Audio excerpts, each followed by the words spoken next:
నమస్తే తెలుగు ప్రజలకు. కాళేశ్వరం ఎత్తిపోతల పథకంతో బీఆర్ఎస్కు మంచి పేరు రావడంతో పాటు లబ్ధి జరుగుతుందనే దురుద్దేశంతో నాడు ప్రతిపక్షంలో నేడు అధికారంలో ఉన్న కాంగ్రెస్ బురద జల్లుతుందని మాజీ మంత్రి హరీష్ రావు గారు మండిపడ్డారు. గతంలో బీఆర్ఎస్ ప్రభుత్వంపై చేసిన ఆరోపణలను నిజమని నిరూపించేందుకు కాంగ్రెస్ అనేక ప్రయత్నాలు చేస్తుందని వారు అన్నారు.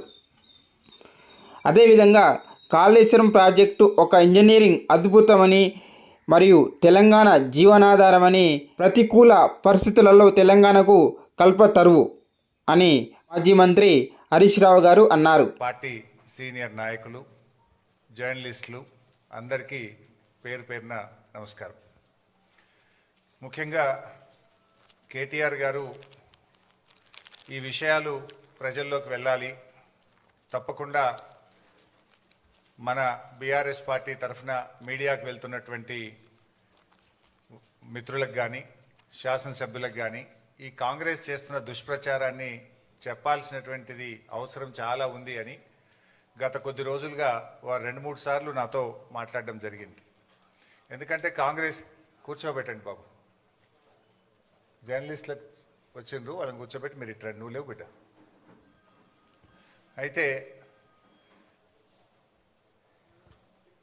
ఈరోజు మేము చెప్పేవన్నీ కూడా 100% వాస్తవాలు, ఆధారాలతోని, డాక్యుమెంట్లతోని ఈరోజు మీకు వివరించే ప్రయత్నం చేస్తున్నాం. ఏది రాజకీయ ఉపన్యాసం కానే కాదు, ఏ ఒక్కటి కూడా అవాస్తవాలు చెప్పడమో, కాంగ్రెస్ నాయకుల్లాగా రేవంత్ రెడ్డి లాగా బట్టగాల్చి మీద చేసే ప్రయత్నమో మేము చేయలేదు. ఎందుకంటే కేసీఆర్ గారు మా అందరికీ నేర్పింది ఒకటే, ఎన్నో త్యాగాలతోని పోరాటాలతోని తెలంగాణ సాధించాం. మనకు రాజకీయాల కంటే కూడా రాష్ట్రం ముఖ్యం, రాష్ట్ర ప్రజల ప్రయోజనాలు ముఖ్యం. అధికారంలో ఉన్న ప్రతిపక్షంలో ఉన్న రాష్ట్ర ప్రయోజనాల కోసమే పనిచేయాలనేదే కేసీఆర్ గారు ఎప్పుడు కూడా మాకు చెప్తూ ఉంటారు. అందువల్ల ఈరోజు కూడా ఒక బాధ్యతాయుతమైనటువంటి ప్రతిపక్షంగా ఈ కాళేశ్వరం ప్రాజెక్ట్ మీద, కాళేశ్వరం అనేది definitely it is a life line to the state of Telangana. ఇది ఒక జీవధార. ఈరోజు ఈ కాళేశ్వరం మీద కేవలం రాజకీయాల కోసం కాంగ్రెస్ పార్టీ దుష్ప్రచారం చేయడం కోసం, బురద జల్లడం కోసం, రాజకీయ లబ్ధి పొందడం కోసం ఈ ప్రాజెక్టును మరమ్మతు చేయకుండా తాత్సారం చేసే ప్రయత్నం చేస్తుంది. అంటే రాష్ట్ర ప్రయోజనాల కంటే రాజకీయ ప్రయోజనాల మీదనే కాంగ్రెస్ పార్టీ ఎక్కువ దృష్టి పెడుతూ బురద జల్లే ప్రయత్నం చేస్తుంది. అందువల్ల ఈ ప్రజెంటేషన్లో చాలా వివరంగా మీకు చెప్పే ప్రయత్నం చేస్తాం. అందరికీ సాఫ్ట్ కాపీసు, హార్డ్ కాపీస్ కూడా పంపిస్తున్నాం. ఒకటేమో ఈ బ్రీఫ్ ప్రజెంటేషన్, ఒకటి పీపీటీ మీ అందరికి షేర్ చేశాం. రెండవది కాళేశ్వరం ప్రాజెక్టు మీద వాస్తవాలు, అంటే వక్రీకరణలు, వాస్తవాలు, వివరాలన్నీ కూడా మీకు అందిస్తూ ఉన్నాం. ఈ 2 బుక్స్ కూడా మీ అందరికీ ఇచ్చాం, దయచేసి చదవండి. మీరు ప్రజెంటేషన్ అయిన తర్వాత ఇంకేమైనా డౌట్స్ ఉంటే కూడా ఐ విల్ క్లారిఫై. మీ అందరికీ ఒక నోట్బుక్, పెన్ కూడా ఇచ్చాం, నోట్ చేసుకోండి. లాస్ట్లో I will answer all your questions and doubts. Please. నేను కూడా ఈరోజు రాజకీయ విమర్శలు చేయట్లేదు, ఓన్లీ వాస్తవాలు చెప్పే ప్రయత్నమే చేస్తున్నా.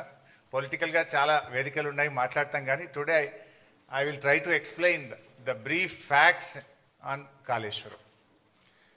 ముందుగా అసలు కాళేశ్వరం అంటే ఏంటి? పదే రేవంత్ రెడ్డి గారు కాళేశ్వరం కుప్పగూలిపోయింది అని ఒక స్టాండర్డ్ డైలాగ్ కొడుతూ వస్తూ ఉన్నాడు. వాస్తవానికి కాళేశ్వరం అంటే 3 బ్యారేజీలు, 15 రిజర్వాయర్లు, 19 సబ్స్టేషన్లు, 21 పంప్ హౌస్లు, 203 కిలోమీటర్ల టనెల్లు, 1531 కిలోమీటర్ల గ్రావిటీ కెనాలు, 98 కిలోమీటర్ల ప్రెషర్ మెయిను, 141 టీఎంసీల సామర్థ్యం కలిగిన రిజర్వాయర్లు, 530 మీటర్ల ఎత్తుకు నీటిని ఎత్తిపోసేటువంటి వ్యవస్థ, 240 టీఎంసీల నీటి వినియోగం. ఇది మొత్తం కాళేశ్వరం యొక్క సమాహారం. ఈ మొత్తంలో ఆ 3 బ్యారేజీల్లో ఒక బ్యారేజీలో 2 పిల్లర్లు మాత్రమే కుంగాయి. అంటే మీకు 15 రిజర్వాయర్లు ఇంటాక్ట్ ఉన్నాయి, 19 సబ్స్టేషన్లు ఇంటాక్ట్ ఉన్నాయి, 21 పంప్ హౌస్లు ఇంటాక్ట్ ఉన్నాయి, 203 కిలోమీటర్ల టనల్ ఇంటాక్ట్ ఉంది, 1531 కిలోమీటర్ల గ్రావిటీ కెనాల్ ఇంటాక్ట్ ఉంది, 98 కిలోమీటర్ల ప్రెషర్ మెయిన్ ఇంటాక్ట్ ఉంది, 141 టీఎంసీల రిజర్వాయర్లు ఇంటాక్ట్ ఉన్నాయి, ఈ లిఫ్ట్ సిస్టమ్ ఇంటాక్ట్ ఉన్నది. ఆ 3 బ్యారేజీల్లో ఒక బ్యారేజ్ మేడిగడ్డ, దాంట్లో 85 పియర్స్ ఉన్నాయి. రెండవ బ్యారేజ్ సుందిల్లా, అందులో 74 పియర్స్ ఉంటాయి. మూడవ బ్యారేజ్ అన్నారం, అందులో 64 పియర్స్ ఉన్నాయి. సో అన్నారంలో ఉన్న 64 పియర్స్ బ్యారేజ్ ఇంటాక్ట్, సుందిల్లలో ఉన్న 74 పియర్స్ బ్యారేజ్ ఇంటాక్ట్. మేడిగడ్డ బ్యారేజీలో 85 పియర్స్లో 2 పియర్స్ మాత్రమే కుంగినాయి. అంటే కాళేశ్వరంలో ఉండే ఇన్ని కాంపోనెంట్లలో ఒక బ్యారేజ్ మేడిగడ్డ, ఆ మేడిగడ్డలో 85 పియర్స్లో 2 పియర్స్ మాత్రమే కుంగినాయి. దానికి మొత్తం కాళేశ్వరమే కుప్పగూలింది అనేటువంటి ఒక దుష్ప్రచారాన్ని చేసేటువంటి ప్రయత్నం గత కొంతకాలంగా కాంగ్రెస్ ప్రభుత్వం చేస్తుంది. అంటే ఈ 100 కాంపోనెంట్స్ అన్ని కూడా ఇంటాక్ట్ ఉన్నాయి, అన్ని పియర్స్ మిగతా బ్యారేజీల్లో ఇంటాక్ట్ ఉన్నాయి. అండ్ కాళేశ్వరంలో బ్లాక్ వైజ్ కట్టాం మనం. జనరల్గా ఏదైనా ఒక బ్రిడ్జ్ కానీ ఏదైనా ఉంటే ఒక పియర్ పోతే మొత్తం బ్రిడ్జ్ పోవాల్సి వస్తుంది. కానీ ఇలా మేడిగడ్డలో దేర్ ఆర్ 7 బ్లాక్స్. సో ఒక్కొక్క బ్లాక్లో కొన్ని పియర్స్ ఉంటాయి, ఓవరాల్గా 85 పియర్స్ ఉన్నాయి. ఏదైనా రిస్టోరేట్ చేయాలంటే ఒక బ్లాక్ను రిస్టోర్ చేస్తే మొత్తం బ్యారేజ్ ఇంటాక్ట్ ఉంటుంది. ఈ విషయం నేను చెప్పడం లేదు, ఎన్డీఎస్ఏ రిపోర్ట్లో కూడా చెప్పారు. అది కూడా నేను ముందు మీకు చూపించేస్తాను. సో నెక్స్ట్, అయితే ఈ మధ్యకాలంలో మీరు చూస్తే ఇది మొత్తం కాళేశ్వరం యొక్క సమగ్ర స్వరూపం. ఏం బాబు ఇది రావట్లేదు,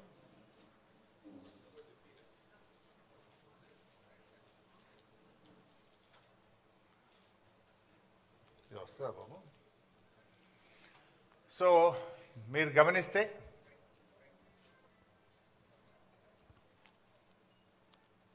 బ్యాక్ పైన వస్తుంది కానీ దీని మీద రావట్లేదు.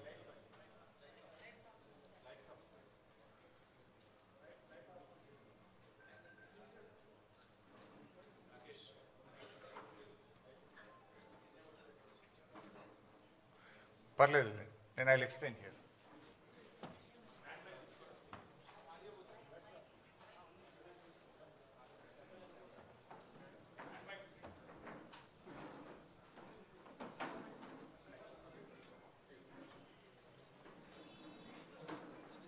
మీరు గమనిస్తే ఇందులో యాక్చువల్గా తమ్మిడిహట్టి ఆ పైన, దిస్ ఈజ్ తమ్మిడిహట్టి.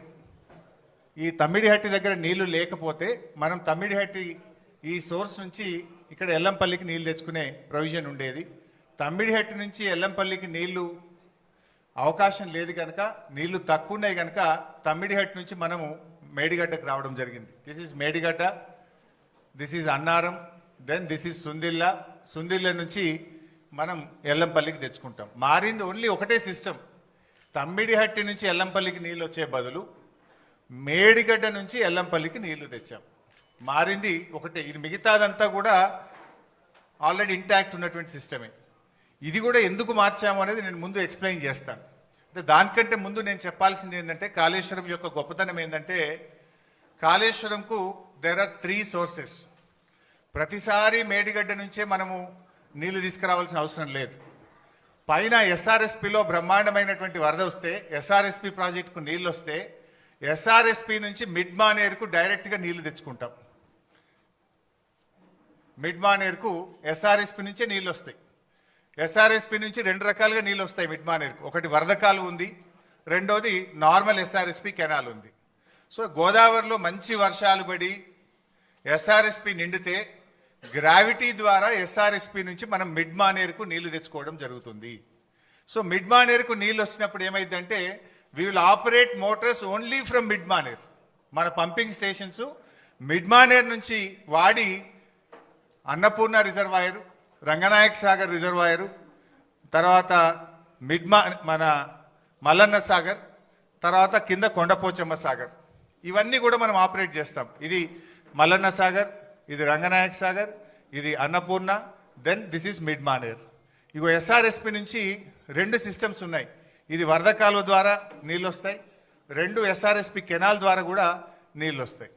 సో మనకు ఎప్పుడన్నా గోదావరిలో మంచి వరద వచ్చినప్పుడు, మంచి వర్షాలు వచ్చినప్పుడు మనము ఈ మేడిగడ్డ ఆపరేట్ చేయము, ఎల్లంపల్లి కూడా ఆపరేట్ చేయము. డైరెక్టు ఎస్ఆర్ఎస్పి నుంచే మిడ్ మానేరుకు గ్రావిటీ ద్వారా నీళ్ళు వస్తే ఇక్కడి నుంచి మాత్రమే పంపింగ్ సిస్టమ్ను ఆపరేట్ చేసుకునే ఫెసిలిటీ ఉంది. Point number 1. పాయింట్ నెంబర్ 2, కొన్ని సందర్భాల్లో ఎస్ఆర్ఎస్పికి నీళ్ళు రావు, కానీ మనకు ఎల్లంపల్లికి నీళ్ళు వస్తాయి. ఈ పైన కడెం రిజర్వాయర్ నుంచి ఎల్లంపల్లికి వస్తాయి. ఎల్లంపల్లికి ఓన్ క్యాచ్మెంట్ కూడా ఉంది, కడెం క్యాచ్మెంట్ ఉంది. అప్పుడు ఎల్లంపల్లి నుంచి మోటార్ లాంచ్ చేసి మిడ్ మానేరు తెచ్చుకుంటాం. మిడ్ మానేరు నుంచి ఈ సిస్టమ్ అంతా కూడా నడుస్తుంది. ఈ 2 చోట్ల నీళ్లు రానప్పుడు, అంటే ఎస్ఆర్ఎస్పికి వరద నీళ్లు రానప్పుడు, కడెం నిండకుండా ఎల్లంపల్లికి కూడా నీళ్లు రానప్పుడు, ఎక్కడా నీళ్లు లేనప్పుడు కూడా తప్పకుండా నీళ్లు ఉండే పాయింట్ మేడిగడ్డ. అప్పుడు మాత్రమే మేడిగడ్డ నుంచి మోటార్ లాంచ్ చేస్తాం. అయితే ఈ మధ్య మీరు చూస్తే గవర్నమెంట్ కాళేశ్వరం వాడకుండానే పంట పండింది అని ఒక గోబల్స్ ప్రచారం చేస్తున్నారు కాంగ్రెస్ నాయకులు, ముఖ్యంగా ఉత్తమ్ కుమార్ రెడ్డి, రేవంత్ రెడ్డి పదే పదే గోబల్స్ ప్రచారం చేస్తున్నారు.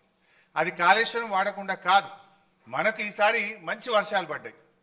నార్మల్ రెయిన్ఫాల్ కంటే లాస్ట్ ఇయర్ ఎక్సెస్ రెయిన్ఫాల్ ఉంది తెలంగాణలో. అందువల్ల వర్షాలు బాగా పడడం వల్ల ఏమైంది, ఎస్ఆర్ఎస్పి నుంచి మిడ్ మానేరుకు నీళ్లు తెచ్చుకున్నాం. మిడ్ మానేరులో పంపు చేసి అన్నపూర్ణ, రంగనాయక సాగర్, మల్లన్న సాగర్, కొండపోచమ్మ సాగర్ ఇవన్నీ కూడా నింపినాం ఈసారి. సో అన్నపూర్ణ కింద పంట పండింది, రంగనాయక సాగర్ కింద 1,00,000 ఎకరాల పంట పండింది, మిడ్ మానేరు కింద 70-80 వేల ఎకరాల పంట పండింది, కొండపోచమ్మ సాగర్ కింద కూడా పంట పండింది. అంటే మరి ఇదంతా కాళేశ్వరంలో భాగం కాదా? వర్షాలు బాగుపడ్డాయి కనుక మనం ఇక్కడ మోటార్ లాంచ్ చేయకుండా డైరెక్ట్ ఎస్ఆర్ఎస్పి నుంచి మిడ్ మానేరుకు వచ్చినాయి. సో మిడ్ మానేరులో మోటార్లు నడిపినామంటే ఇది కాళేశ్వరంలో అంతర్భాగం. ఇక్కడ కాళేశ్వరం ప్రాజెక్టులో కట్టిన మోటార్లతోనే అన్నపూర్ణకు నీళ్ళు వచ్చినాయి, అన్నపూర్ణలో పెట్టిన మోటార్లతో రంగనాయక సాగర్ నీళ్ళు వచ్చినాయి, రంగనాయక సాగర్లో మోటార్లు నడిపితే మల్లన్న సాగర్ నీళ్ళు వచ్చినాయి, మల్లన్న సాగర్లో మోటార్ నడిపితే కొండపోచమ్మ సాగర్కు నీళ్ళు వచ్చినాయి. ఈ వ్యవస్థ అంతా కూడా పనిచేయడం వల్లనే పంట పండింది, మొదటి పంటకు రెండవ పంటకు. ఇక్కడ దుబ్బాక శాసనసభ్యులు ప్రభాకర్ రెడ్డి గారు ఉన్నారు, వారికి మల్లన్న సాగర్ నుంచి దాదాపు వారి నియోజకవర్గంలో కొన్ని వందల చెరువులు, చెక్ డ్యాములు నింపితే అద్భుతమైన పంట పండింది. మెదక్ మాజీ ఎమ్మెల్యే పద్మాదేవేంద్ర రెడ్డి గారు ఉన్నారు, ఇదే మల్లన్న సాగర్ నుంచి రామాయణపేట కెనాల్ ద్వారా నీళ్ళు ఇస్తే కొన్ని వేల ఎకరాల్లో దుబ్బాక, మెదక్ నియోజకవర్గంలో పంట పండింది. కొండపోచమ్మ సాగర్ నుంచి ఇటు యాదగిరిగుట్ట, ఆలేరు నియోజకవర్గానికి, గజ్వేల్ నియోజకవర్గానికి ఇవాళ నీళ్లు పోయినాయి అంటే గోదావరి నీళ్లు కొండపోచమ్మ నుంచి యాసంగిలో నీళ్లు వదిలిండ్రు. సుంతాల మహేందర్ రెడ్డి గారు ఉన్నారు, అక్కడ కొత్త గెలిచిన ఎమ్మెల్యే పోయి ఆ నీళ్ళ కొబ్బరికాయలు కొట్టుండే. ఎక్కడి ఆ నీళ్లు? కొండపోచమ్మ సాగర్కు నీళ్ళు ఎక్కడి నుంచి వచ్చినాయి? Kondapochamma Sagar is part of Kaleshwaram. Kaleshwaram నీళ్ళు అక్కడికి వచ్చినాయి కనుక అక్కడి నుంచి కెనాల్ ద్వారా ఆలేరు నియోజకవర్గంలో మన యాసంగి పంటకు నీళ్ళు ఇచ్చినాము, సిద్దిపేట నియోజకవర్గానికి నీళ్ళు ఇచ్చినాము, సిరిసిల్ల నియోజకవర్గానికి నీళ్ళు ఇచ్చినాము. అట్లా కొన్ని లక్షల ఎకరాల్లో కాళేశ్వరం ద్వారా మొన్న పంట పండింది. అయితే వీళ్ళు ఏం ప్రచారం చేస్తున్నారు? కాళేశ్వరం వాడకుండానే పంట పండిందని దుష్ప్రచారం చేస్తున్నారు. ఇవన్నీ కూడా కాళేశ్వరంలో అంతర్భాగం. అయితే ఈసారి మనకు ఎల్లంపల్లిలో మంచి నీళ్ళు వచ్చినాయి కడెం నుంచి. సో ఎల్లంపల్లి మోటార్లు రన్ చేసి ఎల్లంపల్లి ద్వారా కాళేశ్వరం సిస్టమ్ పనిచేసింది, మిడ్ మానేర్ ద్వారా కాళేశ్వరం సిస్టమ్ పనిచేసింది. ఈ 2 సిస్టంలు వాడడం వల్ల ఈసారి బ్రహ్మాండమైనటువంటి పంటలు పండినాయి. వేలాది చెరువులు నింపినాం, వందలాది చెక్ డ్యాములు నింపినాం, నేరుగా కెనాల్స్ ద్వారా కూడా వేలాది ఎకరాలకు, లక్షలాది ఎకరాలకు కాళేశ్వరం ద్వారా ఈసారి నీళ్ళు ఇచ్చినాం. అయితే this year is a good year. వర్షాలు బాగుపడడం వల్ల మనము మిడ్ మానేర్, ఎల్లంపల్లి నుంచి మాత్రమే కాళేశ్వరం సిస్టమ్ నడుపుకున్నాము, దాని ద్వారా పంట పండింది.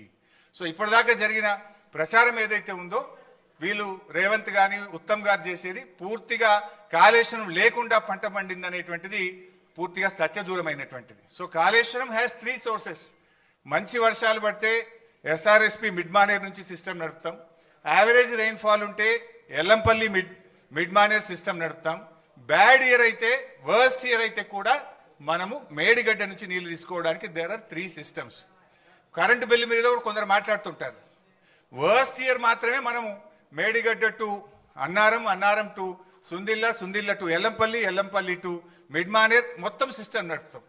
సో గుడ్ ఇయర్ ఉన్నప్పుడు ఏమవుతుంది? ఓన్లీ 50% ఆఫ్ ద మోటార్స్ మాత్రమే నడుపుతాం మంచి వర్షపాతం ఉంటే. యావరేజ్ ఉంటే మనకు ఎల్లంపల్లి నుంచి నడుపుతాం, బ్యాడ్ ఇయర్ ఉంటే మేడిగడ్డ నుంచి నడుపుతాం. సో అందువల్ల కాళేశ్వరంకు 3 సోర్సెస్ ఉన్నాయి. సో ఈ సంవత్సరం కూడా కాళేశ్వరంతోని వానకాలం పంట పండింది, యాసంగి పంట పండింది, భూగర్భ జలాలు పెరిగినాయి. మొన్నటిదాకా ఏదైతే కాంగ్రెస్ పార్టీ కాళేశ్వరం లేకుండా పంట పండిందని చెప్పిందంతా కూడా పూర్తిగా సత్యదూరమైనటువంటి విషయం. ఇన్ఫ్యాక్ట్ బీఆర్ఎస్ గవర్నమెంట్ రాకముందు ప్రాజెక్టుల ద్వారా చెరువులు నింపే ఫెసిలిటీ లేదు. కానీ కేసీఆర్ గారు నిర్ణయం తీసుకొని దాదాపు 3200 తూములు కెనాల్స్కు పెట్టి వేలాది చెరువులు నింపేటువంటి ఒక కీలకమైన నిర్ణయం ఆ రోజు బీఆర్ఎస్ ప్రభుత్వం తీసుకున్నది. అందువల్లనే ఇప్పుడు ఈ ఫ్లడ్ ఫ్లో కెనాల్ ఇది కూడా ఒక రిజర్వాయర్గా మారిపోయి ఈ ఫ్లడ్ ఫ్లో కెనాల్కు 2 వైపులా చొప్పదండి, జగిత్యాల, కొరుట్ల నియోజకవర్గంలో ఈ ఫ్లడ్ ఫ్లో ద్వారా కూడా పెద్ద ఎత్తున చెరువులు నింపే కార్యక్రమం కూడా జరిగింది. వాగుల్లో కూడా ముఖ్యంగా మొన్న కూడా నేను పంపినాం. ఈ మన మిడ్మానేర్ నుంచి మొన్న ఎండాకాలం దుబ్బాక నియోజకవర్గంలోని కుడవెల్లి వాగు నీళ్లు వదిలితే మన ముస్తాబాద్లోని అప్పర్ మానేర్ ప్రాజెక్టు నిండింది. అదేవిధంగా కొండపోచమ్మ సాగర్ నుంచి హల్దీ వాగులో నీళ్లు వదిలితే నర్సాపూర్ నియోజకవర్గం సుంతా లక్ష్మారెడ్డి గారి నియోజకవర్గంలో దాదాపు 10ల సంఖ్యలో చెక్ డ్యాంలలో వెల్దుర్తి, కొల్చారం, కౌడిపల్లి ఆయా మండలాలకు నీళ్లు వెళ్ళి బ్రహ్మాండంగా ఆ ప్రాంతంలో పంటలు పండినాయి. మన యాసంగిలో కూడా పంటలు పండినాయి. సో కాళేశ్వరం ద్వారా మనము యాసంగిలో కూడా బ్రహ్మాండమైనటువంటి పంటలు పండినాయి.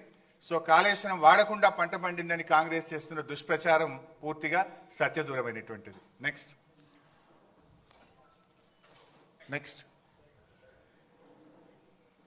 Right. So Kaleshwaram storage capacity Medigadda 16, Annaram 10, Sundilla 8. So అన్నీ కలిపి 141 టీఎంసీల సామర్థ్యం కాళేశ్వరం ప్రాజెక్టులో ఉంది. అయితే ఇక్కడ కూడా ఇంకా ముందు ఎక్స్ప్లెయిన్ చేస్తా. అయితే మన తెలంగాణ రాష్ట్రంలో మనకున్న ఒకే ఒక్క పెద్ద రిజర్వాయరు ఎస్ఆర్ఎస్పి. యాక్చువల్గా ఎస్ఆర్ఎస్పి తప్ప మనకు మేజర్గా స్టోరేజ్ కెపాసిటీ లేదు. ఉమ్మడి ఆంధ్రప్రదేశ్లో తెలంగాణలో కట్టిన కల్వకుర్తి కానీ, నెట్టంపాడు కానీ, భీమా కానీ, కోయిల్ సాగర్ కానీ ఏ ప్రాజెక్టులు కూడా రిజర్వాయర్లు కట్టలేదు. కానీ కేసీఆర్ గారు ముందు చూపుతోని ఇంత బ్రహ్మాండంగా 141 టీఎంసీల రిజర్వాయర్లను మరి పెద్ద ఎత్తున 16 రిజర్వాయర్లను రూపకల్పన చేసి వీటన్నిటి కూడా నిర్మించాం. కొంతమంది అంటుంటారు కాళేశ్వరం ప్రాజెక్ట్ కాస్ట్ పెరిగింది. అంతకుముందు వాళ్ళు పెట్టిన ప్రాణహిత చేవెళ్లలో 141 కాదు, కేవలం 11 టీఎంసీల సామర్థ్యం మాత్రమే ఉండేది. మరి మల్లన్న సాగర్ లాంటి రిజర్వాయర్ 50 టీఎంసీల రిజర్వాయర్ కడితే అక్కడ 13,000 ఎకరాల భూసేకరణ చేసినాం. దాదాపు 8 గ్రామాలకు R&R కాలనీ చేసినాం. మరి అక్కడ ఫారెస్ట్ డిపార్ట్మెంట్ కూడా ఫారెస్ట్ ల్యాండ్ తీసుకొని డబ్బులు కట్టినాం. 50 టీఎంసీల రిజర్వాయర్ కట్టాలంటే డబ్బులు అవసరమైతే ప్రాజెక్ట్ కాస్ట్ పెరుగుతుందా పెరగదా? సో ఇవన్నీ కూడా ఈ కాళేశ్వరం ఇవన్నీ కూడా ఇంటాక్ట్ ఉన్నాయి. All are working. మేడిగడ్డ ఈ నుంచి మొదలుకుంటే ఈ మల్లన్న సాగర్, కొండపోచమ్మ సాగర్, రంగనాయక సాగర్, అనంతగిరి, మలకపేట, మేడారం, అదేవిధంగా గంధమల్లాక్ ఇవన్నీ కూడా ఇంటాక్ట్గా ఈరోజు రిజర్వాయర్లు వాడకంలో ఉన్నాయి. ఇవన్నీ కూడా నెక్స్ట్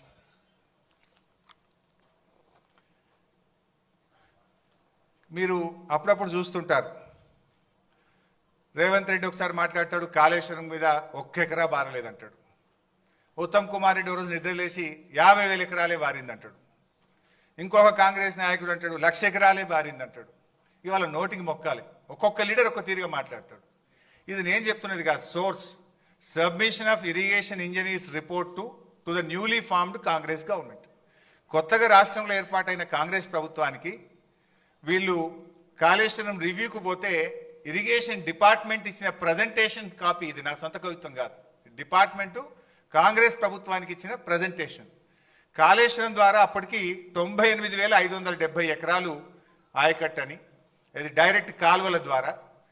అదేవిధంగా కాలువల ద్వారా నింపిన 456 చెరువులను నింపడం ద్వారా 40,000 ఎకరాల ఆయకట్టు. ఎస్ఆర్ఎస్పి స్టేజ్ 1, స్టేజ్ 2 నిజాం సాగర్కు 1,67,000 ఎకరాల కొత్త ఆయకట్టు. మొత్తం 3,04,766 ఎకరాల కొత్త ఆయకట్టుకి ఇచ్చాం. అదేవిధంగా స్థిరీకరణ 17,08,230 ఎకరాలు స్థిరీకరణ జరిగింది. అదేవిధంగా కూడవెల్లి హల్దీ వాగుల ద్వారా ఇందాక కేటీఆర్ గారు చెప్పినట్టు ఆ 2 వాగుల మీద 66 చెక్ డ్యాములు నింపితే 20,576 ఎకరాలకు సాగునీరు అందింది. మొత్తంగా కాళేశ్వరం ప్రాజెక్టు ద్వారా 20,33,572 ఎకరాలకు సాగునీరు అందింది. ఇది వాస్తవం. కానీ ఏం మాట్లాడతారు? 1 ఎకరా బారలేదని ఒకడంటాడు, 50,000 ఎకరాలు బారిందని ఒకడంటాడు, 1,00,000 ఎకరాలు బారిందని ఒకడంటాడు. వాస్తవానికి 20,33,572 ఎకరాలకు అప్పటికే సాగునీరు అందించాం. ఒక సంవత్సరం బాగా సివియర్ డ్రాట్ వస్తే ఎస్ఆర్ఎస్పికి కూడా రివర్స్ పంపింగ్ చేసినాం. మిడ్ మానేర్ నుంచి ఎల్ఎండికి నీళ్లు తెచ్చి ఎల్ఎండి ద్వారా ఎస్ఆర్ఎస్పి స్టేజ్ 1కు స్టేజ్ 2లో తుంగతుర్తి, సూర్యాపేట, కోదాడ దాకా కూడా కాళేశ్వరం నీళ్లు పంపించి పంటలు కాపాడింది కేసీఆర్ గారి ప్రభుత్వం. సో ఇది అంతా కూడా ఇది వాస్తవమైన రిపోర్ట్. ఇది ఇరిగేషన్ డిపార్ట్మెంట్ ఇస్తున్న రిపోర్ట్. కానీ కాంగ్రెస్ నాయకులు ఎకరం బారలే 50,000 వారింది అనేటువంటి ఒక దుష్ప్రచారం చేస్తున్నారు. ఇది one point. Next, so Godavari నది మొత్తం 1465 కిలోమీటర్లు ఉంటే మోర్ దాన్ 50%, 750 కిలోమీటర్లు మన తెలంగాణలో ప్రవహిస్తుంది. అయితే ఉమ్మడి ఆంధ్రప్రదేశ్లో కొన్ని జీవోలు ఇచ్చినారు అప్పటి ప్రభుత్వం. మొత్తం అంటే అప్పుడు బచావత్ ట్రిబ్యునల్ ఏం అవార్డు ఇచ్చిందంటే పైన రాష్ట్రాలకు నీళ్లు కేటాయిస్తూ all water belongs to the state of Andhra Pradesh అని చెప్పారు. అంటే అప్పుడు దిగువ రాష్ట్రంగా మనం ఉన్నాం కనుక ఇక మొత్తం నీళ్లు వీలయ్యాయి అని చెప్పిండ్రు. ఆ మొత్తం నీళ్ళలో అప్పటి ఆంధ్రప్రదేశ్ ప్రభుత్వం 1480 టీఎంసీలు కేటాయిస్తే అందులో 969 తెలంగాణకు, 400 మిగతాది 969 కాకుండా మిగతా 500 ఆంధ్రప్రదేశ్కు కేటాయించింది. అయితే ఏ రోజు కూడా మనం 400 టీఎంసీలు కూడా వాడలేదు. అంటే ఏ ప్రాజెక్టులు కూడా కట్టకపోవడం వల్ల దేవాదులు కడితే పనులు జరగలే. మరి అదేవిధంగా ఎస్ఆర్ఎస్పి స్టేజ్ 2కు ఎన్నడూ 1 ఎకరానికి నీళ్లు పోలే. అయితే అప్పుడు తెలంగాణ ఉద్యమం కేసీఆర్ గారి నాయకత్వంలో ఉమ్మడి బాగా ఉధృతంగా జరుగుతూ ఉంటే ఆ తుమ్మిడిహట్టి దగ్గర ప్రాణహిత అనేటువంటి ప్రాజెక్టుకు రాజశేఖర రెడ్డి గారు శంకుస్థాపన చేసిండ్రు. అది కూడా ఆదరబాధగా అప్పుడు జలయజ్ఞం చేసి ఆంధ్రప్రదేశ్లో పోతిరెడ్డిపాడును పెంచి నీళ్లు తీసుకుపోయే ప్రయత్నం, ఆంధ్రప్రదేశ్ పోలవరం కట్టి నీళ్లు తీసుకుపోయే ప్రయత్నంలో తెలంగాణలో కూడా ఏదో ఒకటి స్టార్ట్ చేయాలని ఉద్యమంలో ఆ రోజు ప్రాణహితకు శంకుస్థాపన చేసిండ్రు. నెక్స్ట్, బట్ ఏం జరిగిందో కూడా నేను చెప్తా. ప్రాణహితలో 2007లో ప్రాణహితకు శంకుస్థాపన చేస్తే 2014 వరకు అంటే 8 సంవత్సరాలు కాంగ్రెస్ పార్టీ అధికారంలో ఉంది. ప్రాజెక్టు రూపకల్పన చేసినప్పుడు అప్పుడు అసెంబ్లీ ఎలక్షన్స్ 2009లో ఉండే. 2009 ఎలక్షన్ల ముందు ఒక ప్రాజెక్టుకు 4 జిల్లాల్లో కొబ్బరికాయ కొట్టినారు. కరీంనగర్, మెదక్, ఆదిలాబాద్, రంగారెడ్డి 4 జిల్లాల్లో కొబ్బరికాయ కొట్టి 4 ఏళ్లలో ప్రాజెక్టు పూర్తి చేస్తాం, 4 ఏళ్లలో నీళ్లు ఇస్తామని చెప్పి ఆ రోజు పెద్ద పెద్ద అడ్వర్టైజ్మెంట్లు ఇచ్చి ప్రచారం చేసిండ్రు. సరే 4 ఏళ్లలో ప్రాజెక్టు పూర్తి చేయడం అటుంచండి, కనీసం 4 ఏళ్లలో ప్రాజెక్టుకు అనుమతులు కూడా తేలే. 4 ఏళ్ళు ఇచ్చిపెట్టండి, 8 ఏళ్ళు వాళ్ళే అధికారంలో 2007 to 14 కేంద్రంలో కాంగ్రెస్ ప్రభుత్వం, మహారాష్ట్రలో కాంగ్రెస్ ప్రభుత్వం, ఆంధ్రప్రదేశ్లో కాంగ్రెస్ ప్రభుత్వం. అప్పుడు ఇదే ఉత్తమ్ కుమార్ రెడ్డి మంత్రిగా ఉన్నాడు, ఇదే కోమటిరెడ్డి వెంకటరెడ్డి మంత్రిగా ఉన్నాడు, ఇదే శ్రీధర్ బాబు మంత్రిగా ఉన్నాడు. కానీ వీళ్ళెవ్వరూ పట్టించుకోలే. 8 ఏళ్లలో కాళేశ్వరం ప్రాజెక్టుకు అసలు అనుమతులు కూడా సాధించినటువంటి పరిస్థితి. తమ్మిడిహట్టి దగ్గర ఎక్కడైతే బ్యారేజ్ కడతామన్నారో దానికి మహారాష్ట్రతో అగ్రిమెంట్ చేయలేదు, మహారాష్ట్ర ప్రభుత్వాన్ని ఒప్పించే ప్రయత్నం చేయలేదు. అసలు అక్కడ ఒప్పుకోకుండా ఎక్కడైతే నిజంగా బ్యారేజ్ ఉందో ఆ బ్యారేజీ నిర్మాణం స్టార్ట్ చేయకుండా ఎక్కడెక్కడో పోయి టనల్లు కాలువలు తవ్వే ప్రయత్నం చేసిండ్రు. అసలు హెడ్ దగ్గర పని స్టార్ట్ చేయలేదు. అదేవిధంగా ఇది కాగ్ రిపోర్ట్. ఆ రోజు కాగ్ ఏం చెప్పిందో కూడా మనం చూస్తే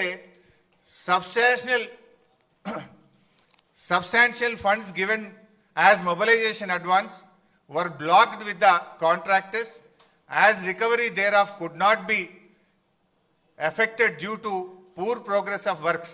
This way especially so in respect of Pranahita Chevella and Dumugudam Nagarjuna Sagar tail ponds.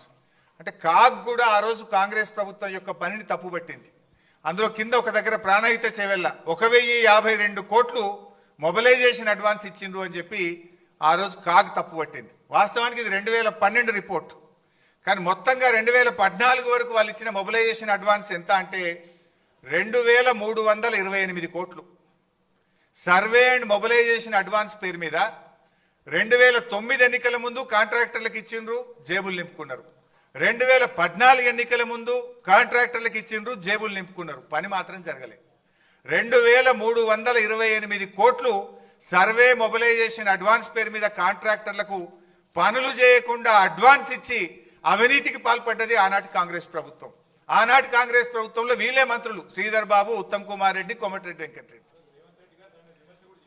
ఆనాడు రేవంత్ రెడ్డి తెలుగుదేశంలో ఉండి విమర్శలు చేసిండు. జలయజ్ఞం కాదు ధనయజ్ఞం అని మాట్లాడిండు. కానీ ఇవాళ ఆయన్నే దాన్ని వెనకేసుకొస్తున్నటువంటి పరిస్థితి ఉంది. సో అట్లా మొబిలైజేషన్ అడ్వాన్స్ ఇచ్చింది. ఇకపోతే వాస్తవానికి ఈ మధ్య ఉత్తమ్ కుమార్ రెడ్డి మాట్లాడిండు, మీరు కూడా చూసి ఉంటారు. ప్రాణహిత చేవేలకు మేము 10,000 కోట్లు ఖర్చు పెట్టినాం, ఇక జర్ర 20,000 ఖర్చు పెట్టి అయిపోతుండే అని మాట్లాడుతుంటాడు. ఆయన మాట్లాడినాక నేను లెక్కలు తీసి మొత్తం చూస్తే 8 ఏళ్ల కాలంలో ప్రాజెక్టుకు అనుమతులు సాధించలేదు. మొత్తం ల్యాండ్ ఎక్విజిషన్ కావచ్చు, వ్యాప్కోస్కు కావచ్చు, పనులకు కావచ్చు, మొత్తం కలిసి కాంగ్రెస్ ప్రభుత్వం పెట్టిన ఖర్చు కేవలం 3,700 కోట్లు. అంటే ఇప్పుడు గోబల్స్కు తాత అయిపోయాడు ఉత్తమ్ కుమార్ రెడ్డి. అన్ని అబద్ధాలే. 10,000 కోట్లు ప్రాణహిత మీద ఖర్చు పెట్టినా అన్నాడు. వాస్తవానికి 8 ఏళ్లలో ప్రాణహిత చేవెళ్ల మీద కాంగ్రెస్ ఖర్చు పెట్టింది 3,700 కోట్లు మాత్రమే. 3,700. చెప్తున్నది ఏంది?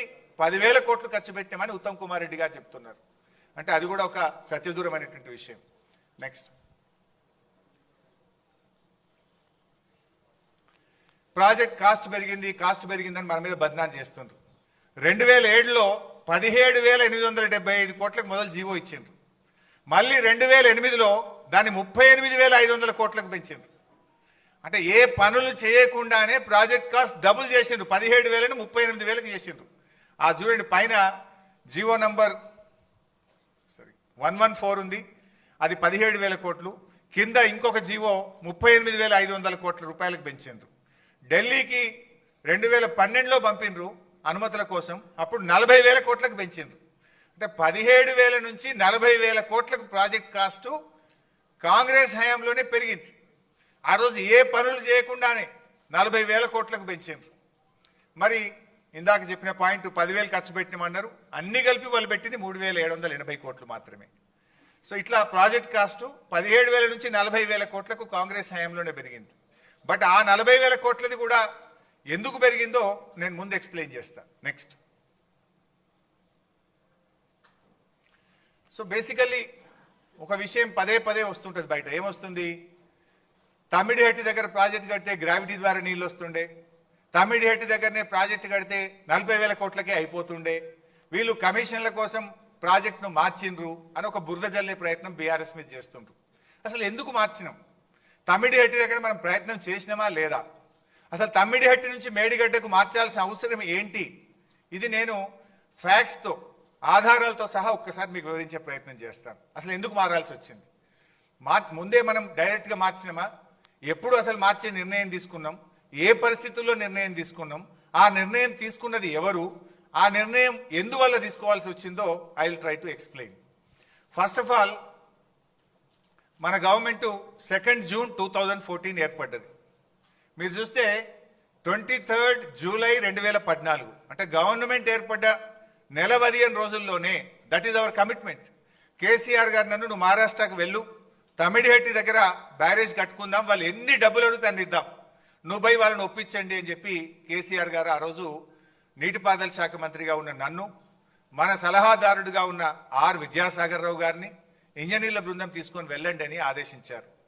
సో గవర్నమెంట్ ఏర్పడ్డ 45 డేస్కు ఐ వెంట్ టు మహారాష్ట్ర. ఆ రోజు మహారాష్ట్రలో కాంగ్రెస్ గవర్నమెంట్ ఉంది. ఆ కాంగ్రెస్ గవర్నమెంట్లో ఇరిగేషన్ మినిస్టర్ హసన్ ముషరఫ్ గారు మహారాష్ట్ర నీటిపారుదల శాఖ మంత్రి. మేము అపాయింట్మెంట్ తీసుకొని ఆయన దగ్గరికి వెళ్ళి కలిసి మాట్లాడి మేము గత ఆంధ్రప్రదేశ్ లాగా మీతో కొట్లాడము, మా ముఖ్యమంత్రి గారు మీకు చెప్పమన్నారు, మీతో కలిసి పనిచేస్తాము, మీకు మా సహకారం అందిస్తాం, మీరు మాకు సహకారం అందించండి, మహారాష్ట్రలో ముంపు గురయ్యే భూమికి మీరు ఏ ధర నిర్ణయిస్తే ఆ ధర, మీరు ఎన్ని పైసలు అడిగితే అన్ని పైసలు ఇస్తాం, మా ఉద్యమమే నీళ్ళ నుంచి పుట్టింది, మా పోరాటమే నీళ్ళ కోసం జరిగింది, మా ప్రాంతంలో రైతుల ఆత్మహత్యలు జరుగుతున్నాయి, మేము తొందరగా ఇది కట్టుకోవాలనుకుంటున్నామని we pleaded them like anything, బతిలాడినాం అన్ని రకాలుగా. ఆయన మాట్లాడుతూ ఒక విషయం చెప్పారు. ఆయన మాట్లాడుతూ, చూడు భాయ్ సాబ్, ఇంకొక 6 నెలల్లో మాకు ఎలక్షన్ ఉంది, మహారాష్ట్రలో అప్పుడు అసెంబ్లీ ఎలక్షన్స్ ఇంకా 6 నెలలు ఉంది, అయినా మేము ఎట్లా ఒప్పుకుంటాము? 8 సంవత్సరాల నుంచి కూడా మేము స్పష్టంగా మీకు చెప్తూ వచ్చినాం, 152 మీటర్ల ఎత్తులో మేము తమ్మిడిహట్టి దగ్గర బ్యారేజ్ కట్టడానికి ఒప్పుకోము అని చాలాసార్లు మేము మీ ప్రభుత్వానికి చెప్పినాము. చెప్పడమే కాదు, మా ముఖ్యమంత్రి గారు మీ ముఖ్యమంత్రి గారికి లేఖ రాసిండ్రు అని ఆ లేఖ కాపీ ఇచ్చిండు నా చేతికి. ఏం రాసిండ్రు ఆ లేఖల మీరే చూడొచ్చు. చాలా స్పష్టంగా అందులో ఆనాడు మహారాష్ట్ర ముఖ్యమంత్రిగా ఉన్నటువంటి పృథ్వీరాజ్ చౌహాన్ గారు మన ముఖ్యమంత్రి కిరణ్ కుమార్ రెడ్డి గారికి లేఖ రాయడం జరిగింది.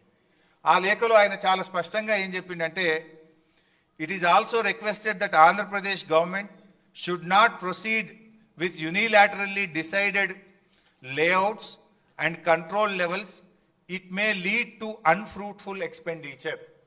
మీరు సొంతగా మీరే 152 మీటర్లు ఎత్తని మీరే నిర్ణయించుకొని మీరే పనులు ప్రారంభించి మీరు ముందుకు పోతా ఉన్నారు.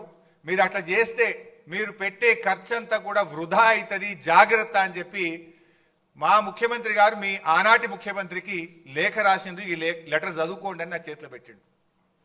అరే భాయ్ సాబ్, మరి ఎట్లా పనులు అయిపోయినాయి, ఆల్రెడీ ప్రాజెక్ట్ స్టార్ట్ అయింది, మరి మాకు ఇబ్బంది అవుతుంది అని మేము చాలా రకాలుగా రిక్వెస్ట్ చేసినాం.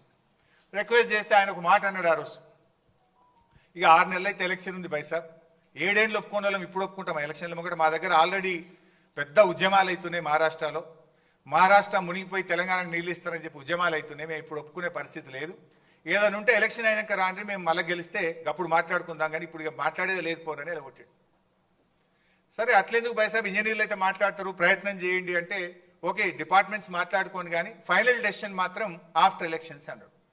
సరే తదనంతరం 16 జూలై ఆగస్టులో ఒక మీటింగ్ అయింది, 4 ఫిబ్రవరి ఇంకొక మీటింగు, ఇంజనీర్స్ లెవెల్లో సెక్రటరీస్ లెవెల్లో మీటింగ్స్ జరిగినాయి. 16/8/2014 నాడు ఆర్ విద్యాసాగర్ రావు గారి నేతృత్వంలో మళ్ళొక్కసారి కూడా మీటింగ్ అయి 152 మీటర్ల ఎత్తులో మేము కట్టుకుంటాము, మీరు ఎంత డబ్బు అడిగినా ఇస్తామని చెప్పి విద్యాసాగర్ రావు గారు కూడా ఇంకొక మీటింగ్లో కూడా చెప్పారు. ఇన్ని మీటింగ్స్ జరిగినాయి. నెక్స్ట్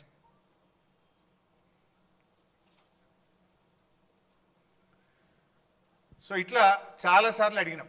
ఎప్పుడు అడిగినా కూడా మహారాష్ట్ర నుంచి ఒకటే చెప్పిండ్రు, 152 మీటర్ల ఎత్తులో ఒప్పుకునే ప్రశ్నే లేదు.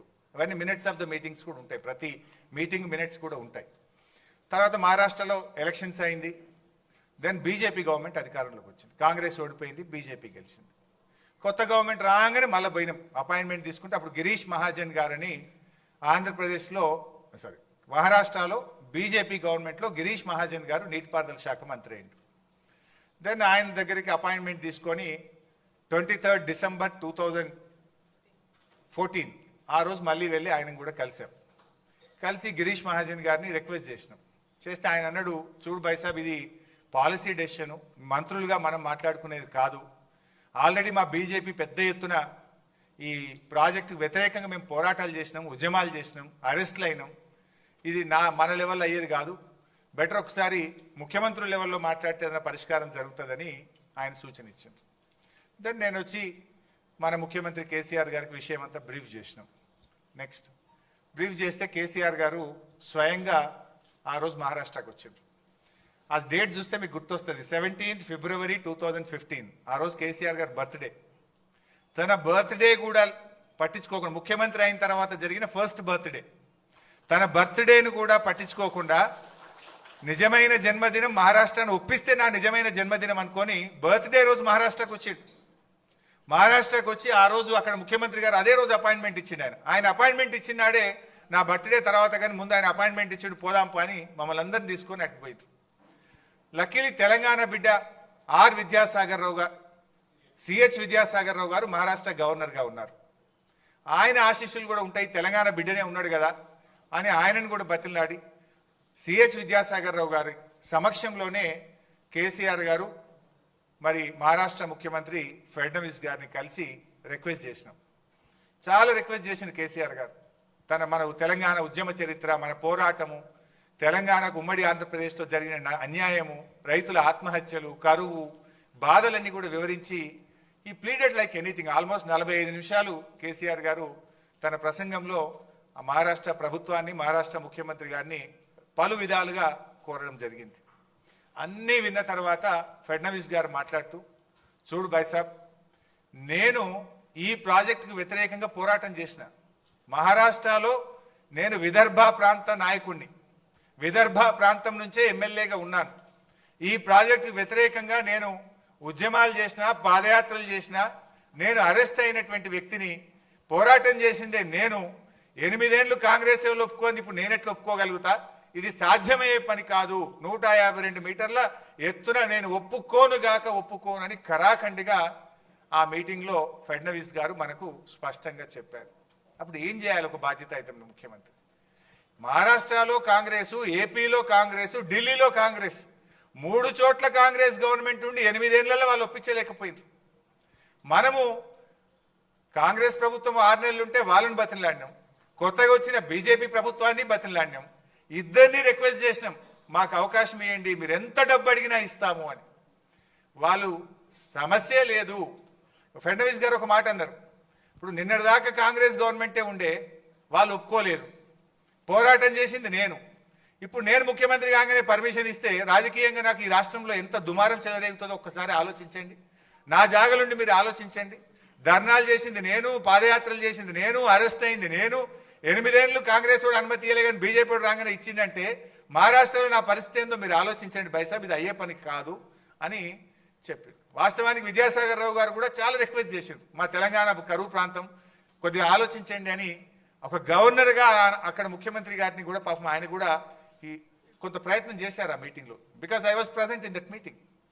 అన్ని రకాలుగా ప్రయత్నం జరిగినా నో అని చెప్పారు. బట్ మీన్ వైల్ ఏం జరిగిందో నెక్స్ట్.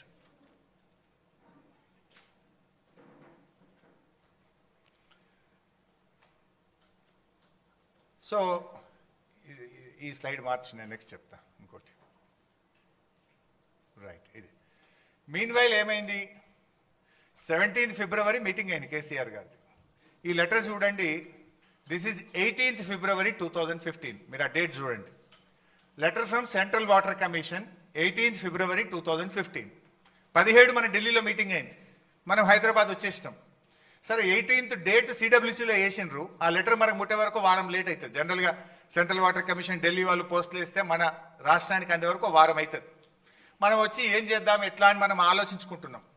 అంతలో ఈ లెటర్ వచ్చింది ఒక వారం తర్వాత. ఇందులో ఏముందంటే, ఇది క్లియర్ లేదు, అది ఉందా? కాపీ ఉందా బాబు? హార్డ్ కాపీ ఒకటి అదే, బట్ ఇంగ్లీష్లో చదివి వినిపిస్తే బెటర్ అని. సో ఇందులో ఈ లెటర్లో సెంట్రల్ వాటర్ కమిషన్ ఏం చెప్పిందంటే 18 ఫిబ్రవరి 2015లో మీకు యాక్చువల్లీ ఇక్కడ ఇంకొక పాయింట్ చెప్పినాక ఇది చెప్తా నేను మీకు. ఇక్కడ పాయింట్ ఏంటంటే సైమల్టేనియస్గా మనం సెంట్రల్ వాటర్ కమిషన్ అనుమతుల కోసం కూడా ప్రయత్నం చేసినాం. ఇటు మహారాష్ట్రాన్ని ఒప్పించే ప్రయత్నం చేసినాం, అటు ఢిల్లీకి వెళ్ళి 4-5 సార్లు సిడబ్ల్యూసీ వాళ్ళని కలిసి మాకు అలా దాదాపు ఒక 10 డైరెక్టరేట్ల నుంచి పర్మిషన్స్ రావాల్సి ఉంటుంది. ఆ డైరెక్టరేట్స్కి వెళ్ళి కూడా పర్స్యూ చేసినాం. అప్పటిదాకా 8 ఏళ్ల వాళ్ళు పర్స్యూ చేయలే, కాంగ్రెస్ ప్రభుత్వం పట్టించుకోలే. మనం పర్స్యూ చేస్తే సెంట్రల్ వాటర్ కమిషన్ ఒక లెటర్ ఇచ్చింది. ఏమని? మీరు అక్కడ 160 టీఎంసీల నీటి లభ్యత ఉంది, నీళ్లు తీసుకుంటామని చెప్పిండ్రు. కానీ ఆ 160 టీఎంసీల్లో ఎగువ రాష్ట్రాలు, పైన ఉన్నటువంటి రాష్ట్రాలకు కేటాయించబడిన 63 టీఎంసీలు కూడా ఇందులో ఉన్నాయి. రండి చెప్తాను. ఎగువ రాష్ట్రాలకు చెందినటువంటి నీళ్లు కూడా ఇందులో అంతర్భాగంగా ఉన్నాయి. ఇప్పుడు ఎగువ రాష్ట్రాలు మహారాష్ట్ర పైన ప్రాజెక్ట్ కట్టలేదు కనుక ఇప్పుడు నీళ్లు కిందికి వస్తున్నాయి. అవి ఆల్రెడీ ట్రిబ్యునల్లో వాళ్ళకి అలొకేటెడ్ వాటర్. ఆ నీళ్లు పైన రాష్ట్రం వాడుకుంటే ఆ 63 కిందికి వచ్చేది డౌట్ఫుల్. అంటే అప్పుడు మీకు మిగిలేది 102 మాత్రమే. అందువల్ల we request the project authority to review the situation. మీరు ఆలోచించుకోండి, అక్కడ నీళ్లు 160 లేవు. అందులో 160లో పై రాష్ట్రాలకు కేటాయించబడిన 63 టీఎంసీలు కూడా అంతర్భాగంగా ఉన్నాయి. ఆ పై రాష్ట్రాలు రేపు ప్రాజెక్టులు కట్టి 63 టీఎంసీలు వాడుకుంటే మీకు ఉండేది 102 మాత్రమే అని కుండబద్దలు కొట్టినట్టు సెంట్రల్ వాటర్ కమిషన్ 17th ఫిబ్రవరి నాడు చెప్పింది. దెన్ మళ్ళీ ఇంకో లెటర్ వచ్చింది, అందులోనే రెండు ఉంటాయి, ప్రాజెక్ట్ అప్రైజల్ ఒకటి డైరెక్టరేట్ నుంచి, మళ్ళీ 14th మార్చ్ 2015 కూడా ఇంకొక లెటర్ వచ్చింది, ఆ పక్కనే పెట్టినాం. ఆ కాపీస్ ఫుల్ లెటర్స్ కూడా మీకు మీ దాంట్లో మీకు పొందుపరిచినాం. ఇందులో చాలా స్పష్టంగా as such the availability of surpluses from upper riparian states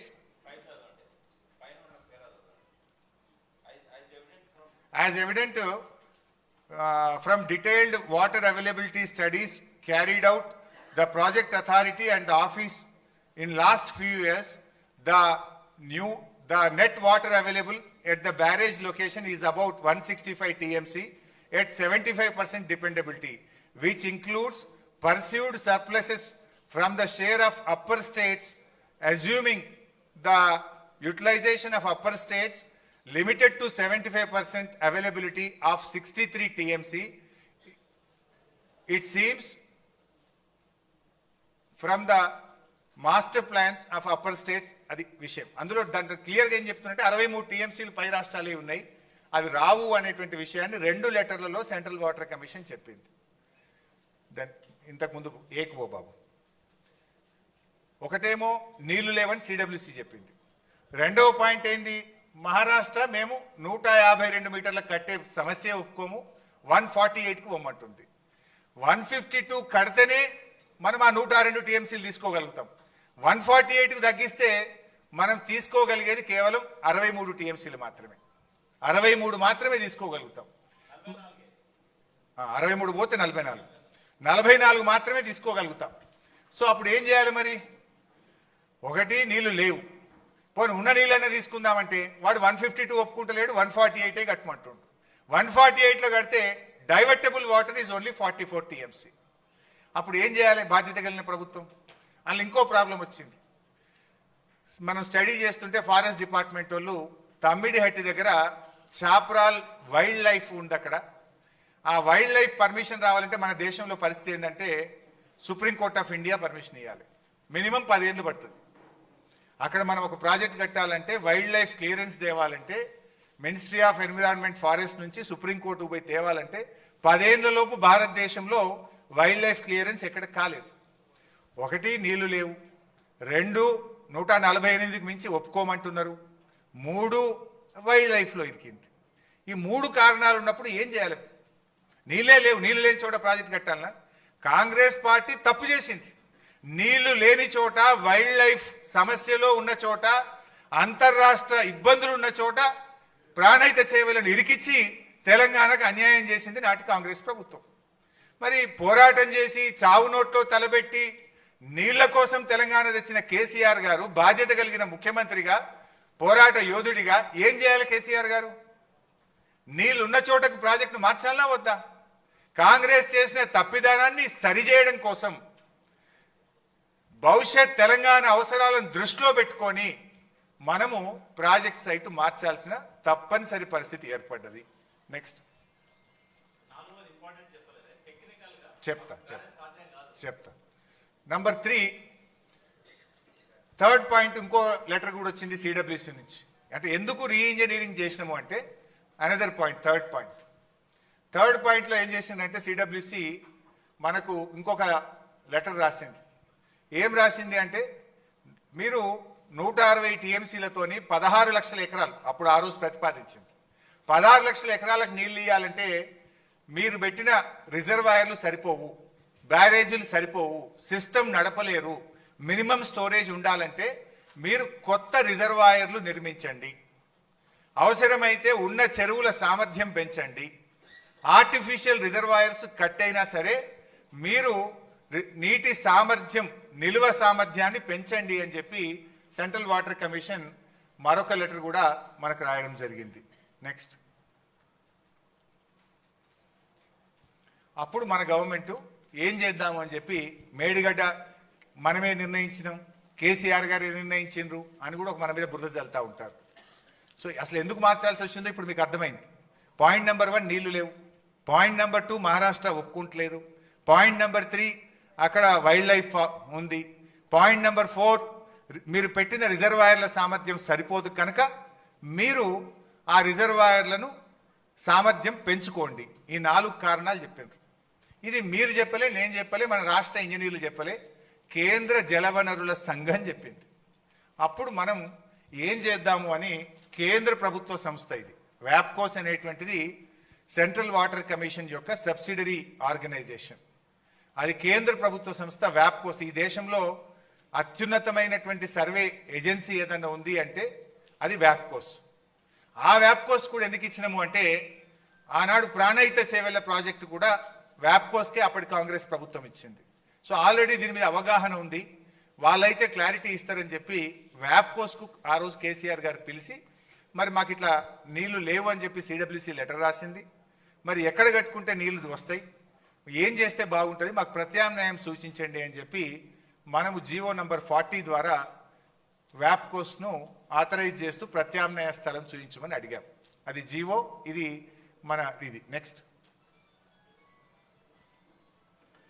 దీనికంటే ముందు అయితే ఈ వ్యాప్కోస్కు సంబంధించి వాళ్ళు సర్వే చేసిన లాడార్ సర్వే అని అప్పుడు డిఫెన్స్ నుంచి పర్మిషన్ తీసుకొని ప్రత్యేకంగా లైడార్ సర్వే చేసి వ్యాప్కోస్ వాళ్ళు మనకు ఇక్కడ ఈ ప్రాజెక్ట్ కడితే బాగుంటుంది అని చెప్పి ప్రాథమిక నివేదిక ఇచ్చిండ్రు, ఒక ప్రిలిమినరీ రిపోర్ట్ ఇచ్చిండ్రు. ఆ ప్రిలిమినరీ రిపోర్ట్ బేస్ చేసుకొని కేసీఆర్ గారు 2 కమిటీలు వేసిండ్రు. ఒకటేమో క్యాబినెట్ సబ్ కమిటీ, ఒకటేమో రిటైర్డ్ ఇంజనీర్స్, మన రాష్ట్రంలో అనుభవజ్ఞులైనటువంటి రిటైర్డ్ ఇంజనీర్లతోని వారితో కూడా ఒక కమిటీ వేసిండ్రు. వేసి మీరు స్టడీ చేయండి ఇట్లా వచ్చింది అని చెప్తే అప్పుడు నేను నీటిపారుదల శాఖ మంత్రిగా చైర్మన్గా ఉంటుంది, ఈటల రాజేందర్ గారు ఫైనాన్స్ మినిస్టర్గా వారు సభ్యులుగా ఉన్నారు, తుమ్మల నాగేశ్వరరావు గారు గతంలో వారు నీటిపారుదల శాఖ మంత్రిగా పనిచేసింది కనుక అనుభవజ్ఞులు కనుక వారిని కూడా కమిటీలో వేయడం జరిగింది. సో మేము ముగ్గురము మన డిపార్ట్మెంట్లో ఉండేటువంటి ఇంజనీర్స్తో డిస్కస్ చేసి వ్యాప్కోస్ యొక్క ప్రాథమిక నివేదికను చూసి మొత్తంగా ఓవరాల్గా సిచ్యువేషన్ అంతా అసెస్ చేసి ఆ రోజు క్యాబినెట్ సబ్ కమిటీ ఇచ్చిన recommendation construction of barrage across Pranahita at 148, తర్వాత construction of barrages across Godavari below the confluence of river Pranahita at Medigadda near Kaleshwaram అని ఇట్లా construction of 2 more barrages between Medigadda and Sripada Yellampalli, that is Annaram and Sundilla. ఇది cabinet sub committee recommendation ఇచ్చింది.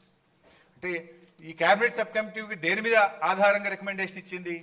ఇంజనీర్లు ఇచ్చిన నివేదిక, వ్యాప్కోస్ ఇచ్చిన నివేదిక, ఆనాడు మహారాష్ట్ర రాష్ట్రంలో ఉన్నటువంటి పరిస్థితులు, సెంట్రల్ వాటర్ కమిషన్ నుంచి వచ్చిన లేఖల ఆధారంగా మేడిగడ్డ దగ్గర బ్యారేజ్ కట్టాలి అనేటువంటిది ఆనాడు క్యాబినెట్ సబ్ కమిటీ రికమెండేషన్ ఇచ్చింది. బహుశా నిన్న మీరు చూసి ఉంటారు, ఈటల రాజేందర్ గారు కూడా కమిషన్ ముందు చెప్పింది స్పష్టంగా వచ్చింది. మరి తుమ్మల నాగేశ్వరరావు గారు అయితే కాంగ్రెస్ గవర్నమెంట్లో మంత్రిగా ఉన్నాడు, ఆయన కూడా సంతకం పెట్టండి దీని మీద. ఆయన కూడా ఆ రోజు మేడిగడ్డ దగ్గర కట్టాలని రికమెండ్ చేసిండు దీంట్లో. ఇది ఒక రిపోర్టు. నెక్స్ట్ ఇంకోటి రిటైర్డ్ ఇంజనీర్స్ది నెక్స్ట్ ఉందా? సరే, అది రిటైర్డ్ ఇంజనీర్స్ది కూడా ఒకటి ఉంటుంది. రిటైర్డ్ ఇంజనీర్స్ని కూడా కేసీఆర్ గారు ఒక అభిప్రాయం అడిగారు. దాని విషయంలో కూడా కాంగ్రెస్ దుష్ప్రచారం చేస్తుంది. ఏమని? మీ రిటైర్డ్ ఇంజనీర్లే మేడిగడ్డ దగ్గర కట్టొద్దన్నారు అనేటువంటి ఒక తప్పుడు మెసేజ్ని తీసుకుపోతున్నారు. వాస్తవానికి రిటైర్డ్ ఇంజనీర్లు కట్టొద్దనిలే. ఆ రోజు వాళ్ళు అన్నది ఏంటంటే Medigadda is a beautiful point, అక్కడ నీళ్లు ఉన్నాయి, కానీ మేడిగడ్డ దగ్గర నుంచి డైరెక్ట్గా మిడ్ మానేర్ నీళ్లు తీసుకుపోవడం సాధ్యం కాదు. మేడిగడ్డ నుంచి డైరెక్ట్ పంపింగ్ మిడ్ మానేర్కు సాధ్యం కాదు. మధ్యలో మీరు నది మీద ఇంకా కొన్ని బ్యారేజీలు కట్టి నీళ్ళని ఎల్లంపల్లి తీసుకుపోవడం సాధ్యమైతే తప్ప మేడిగడ్డ టు మిడ్ మానేర్ సాధ్యం కాదు అనేటువంటి విషయాన్ని రిటైర్డ్ ఇంజనీర్లు కూడా చెప్పింది. సో వీటన్నిటిని దృష్టిలో పెట్టుకొని రిటైర్డ్ ఇంజనీర్లు చెప్పింది, క్యాబినెట్ సబ్ కమిటీ చెప్పింది, కేంద్ర ప్రభుత్వ సంస్థ వ్యాప్కోస్ చెప్పింది, మన రాష్ట్ర ప్రభుత్వ ఇంజనీర్లు చెప్పింది, అన్నిటినీ నివేదికలను తీసుకొని ఆ రోజు క్యాబినెట్లో పెట్టి క్యాబినెట్లో చర్చించి మేడిగడ్డ అన్నారం సుందిళ్ళ ద్వారా ఎల్లంపల్లికి నీళ్లు దేవాలని క్యాబినెట్ నిర్ణయం తీసుకున్నది. ఆ క్యాబినెట్ నిర్ణయానికి వ్యాప్కోస్ ఇచ్చిన నివేదిక, రిటైర్డ్ ఇంజనీర్లు ఇచ్చిన నివేదిక, మన రాష్ట్ర ప్రభుత్వ ఇంజనీర్లు ఇచ్చిన నివేదిక ఆధారంగా నిర్ణయం జరిగింది తప్ప దాంట్లో ఎవరో ఒకరిగా చేసినటువంటి నివేదిక కాదు. అది ఒకటి క్లారిఫై. అంటే చాలాసార్లు కూడా మనమేదో రీఇంజనీరింగ్ ఎందుకు చేయాల్సి వచ్చింది? నీళ్లు లేవు గనక, వైల్డ్ లైఫ్ ఉంది కనుక, మహారాష్ట్ర ఒప్పుకోలేదు కనుక, అదేవిధంగా రిజర్వాయర్ల సామర్థ్యం పెంచుకోమని సిడబ్ల్యూసి చెప్పింది కనుక రీఇంజనీరింగ్ చేసుకోవాల్సి వచ్చింది.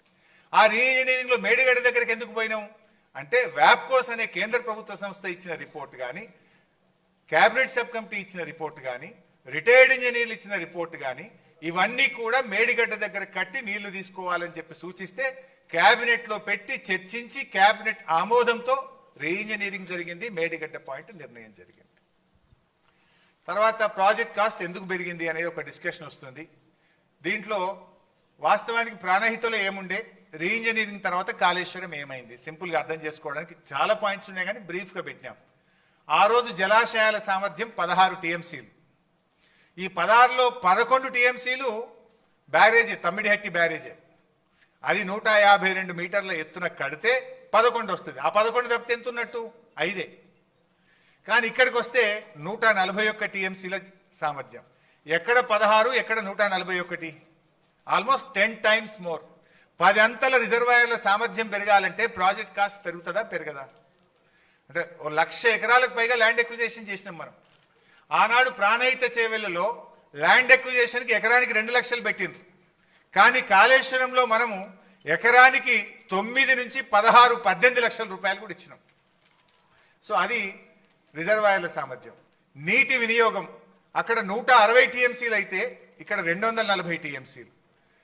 ఆయకట్టు 16,40,000 ఎకరాలు అయితే ఇక్కడ 37 లక్షల ఎకరాలు. పంపింగ్ సామర్థ్యం ఒక రోజుకు 1.8 టీఎంసీ ఉంటే ఇక్కడ 3 టీఎంసీలు, అంటే ఆల్మోస్ట్ డబుల్. పంపింగ్ సామర్థ్యం డబుల్, రిజర్వాయర్ల సామర్థ్యం 10 అంతలు, నీటి వినియోగం 80 టీఎంసీలు ఎక్కువ, ఆయకట్టు డబుల్. అండ్ ల్యాండ్ కంపెన్సేషన్ ఇక్కడ 2 lakhs అయితే యావరేజ్గా మనం 11 lakhs ఇచ్చినాం, ఆల్మోస్ట్ అది 5 టైమ్స్. మరి ఇన్ని పెరిగినప్పుడు ప్రాజెక్ట్ కాస్ట్ పెరుగుతుందా పెరగదా? ఇది ఒక పాయింట్ మీకు అర్థం కావడానికి బ్రీఫ్గా చెప్పే ప్రయత్నం చేస్తున్నాం. నెక్స్ట్. సో 8 ఏళ్ళు కాంగ్రెస్ పార్టీ అధికారంలో ఉంటే ఏ పర్మిషన్ రాలే. 1 yearలో ఇగో 11 పర్మిషన్లు మనం సెంట్రల్ వాటర్ కమిషన్ నుంచి తెచ్చాం. This is our commitment. మీ డేట్లు చూడండి. సిడబ్ల్యూసి నుంచి hydrology 30th November 2017, interstate 3rd November 2017, CMS 24th November 2017, irrigation planning 13th April 2018, farmers welfare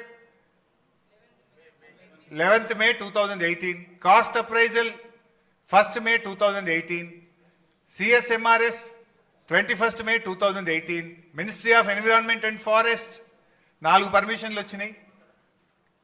24th October, 24th November 2017, central ground water board 21st November 2017, మోటా 30th January 2023, final approval TAC 14th June 2018. So అన్ని అనుమతులతో Kaleshwaram project కట్టినాం. కొంతమంది అప్పుడప్పుడు మీరు వినేవాళ్ళు, కాళేశ్వరంకు డిపిఆర్ఏ లేదు, డిపిఆర్ఏ లేకుండా కాళేశ్వరం కట్టినా కూడా ఆ మధ్యలో మన మీద బురద జల్లింది. డిపిఆర్ లేకుంటే సెంట్రల్ వాటర్ కమిషన్ ఇన్ని అనుమతులు ఇస్తుందా? అసలు డిపిఆర్ సబ్మిట్ చేయకుండా సిడబ్ల్యూసి స్క్రూటినీ చేస్తుందా? అసలు ఎవడన్నా లోన్ ఇస్తాడా? అంటే ఇన్ని అనుమతులు ఉన్నాయి కనుకనే మనకు లోన్ వచ్చింది. మనం ఈ అనుమతులన్నీ కూడా సాధించి ప్రాజెక్ట్ నిర్మాణం చేయగలిగాం. అంటే Kaleshwaram has every permission, every approval. అంటే స్టాట్యుటరీగా రాష్ట్ర కేంద్ర ప్రభుత్వాల నుంచి తీసుకోవాల్సిన అన్ని అనుమతులను కాళేశ్వరం ప్రాజెక్టు పొందింది, ఇంక్లూజింగ్ కాస్ట్ అప్రైజల్. డిపిఆర్ కూడా 80,000 కోట్లకు కేంద్ర ప్రభుత్వం సిడబ్ల్యూసి ఆమోదించింది. ఎవ్రీ ప్రపోజ్, అంటే అన్ని అనుమతులు కూడా ఉన్నాయి దాంట్లో. అంటే 80,000 కోట్లకు ఆమోదించినప్పుడేమో 2 టీఎంసీ పర్ డే. మనం తర్వాత మళ్ళీ 3 టీఎంసీ పర్ డేకి మార్చి 1,27,000 crores తోని మరొకటి కూడా మనం పంపినాం. Next.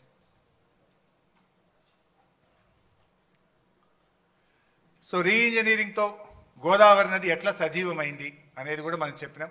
Sriram Sagar 74 kilometers back water, Sadarmat 17 kilometers, Yellampalli 36 kilometers, Annaram barrage 32 kilometers, Sundilla 31 kilometers, Medigadda barrage 42 kilometers, మనం కట్టిన సమ్మక్క బ్యారేజ్, ఇది దేవాదుల ప్రాజెక్టుకు ఉపయోగపడే సమ్మక్క బ్యారేజ్తో 30 kilometers, సీతమ్మ సాగర్తో 50 kilometers. అంటే తెలంగాణలో 750 kilometers గోదావరి నది ప్రవహిస్తే 365 రోజులు all along the year 312 kilometers Godavari నది సజీవంగా ఉండేటట్టుగా బీఆర్ఎస్ ప్రభుత్వం చేసిన కృషి వల్ల అది సాధ్యమైంది.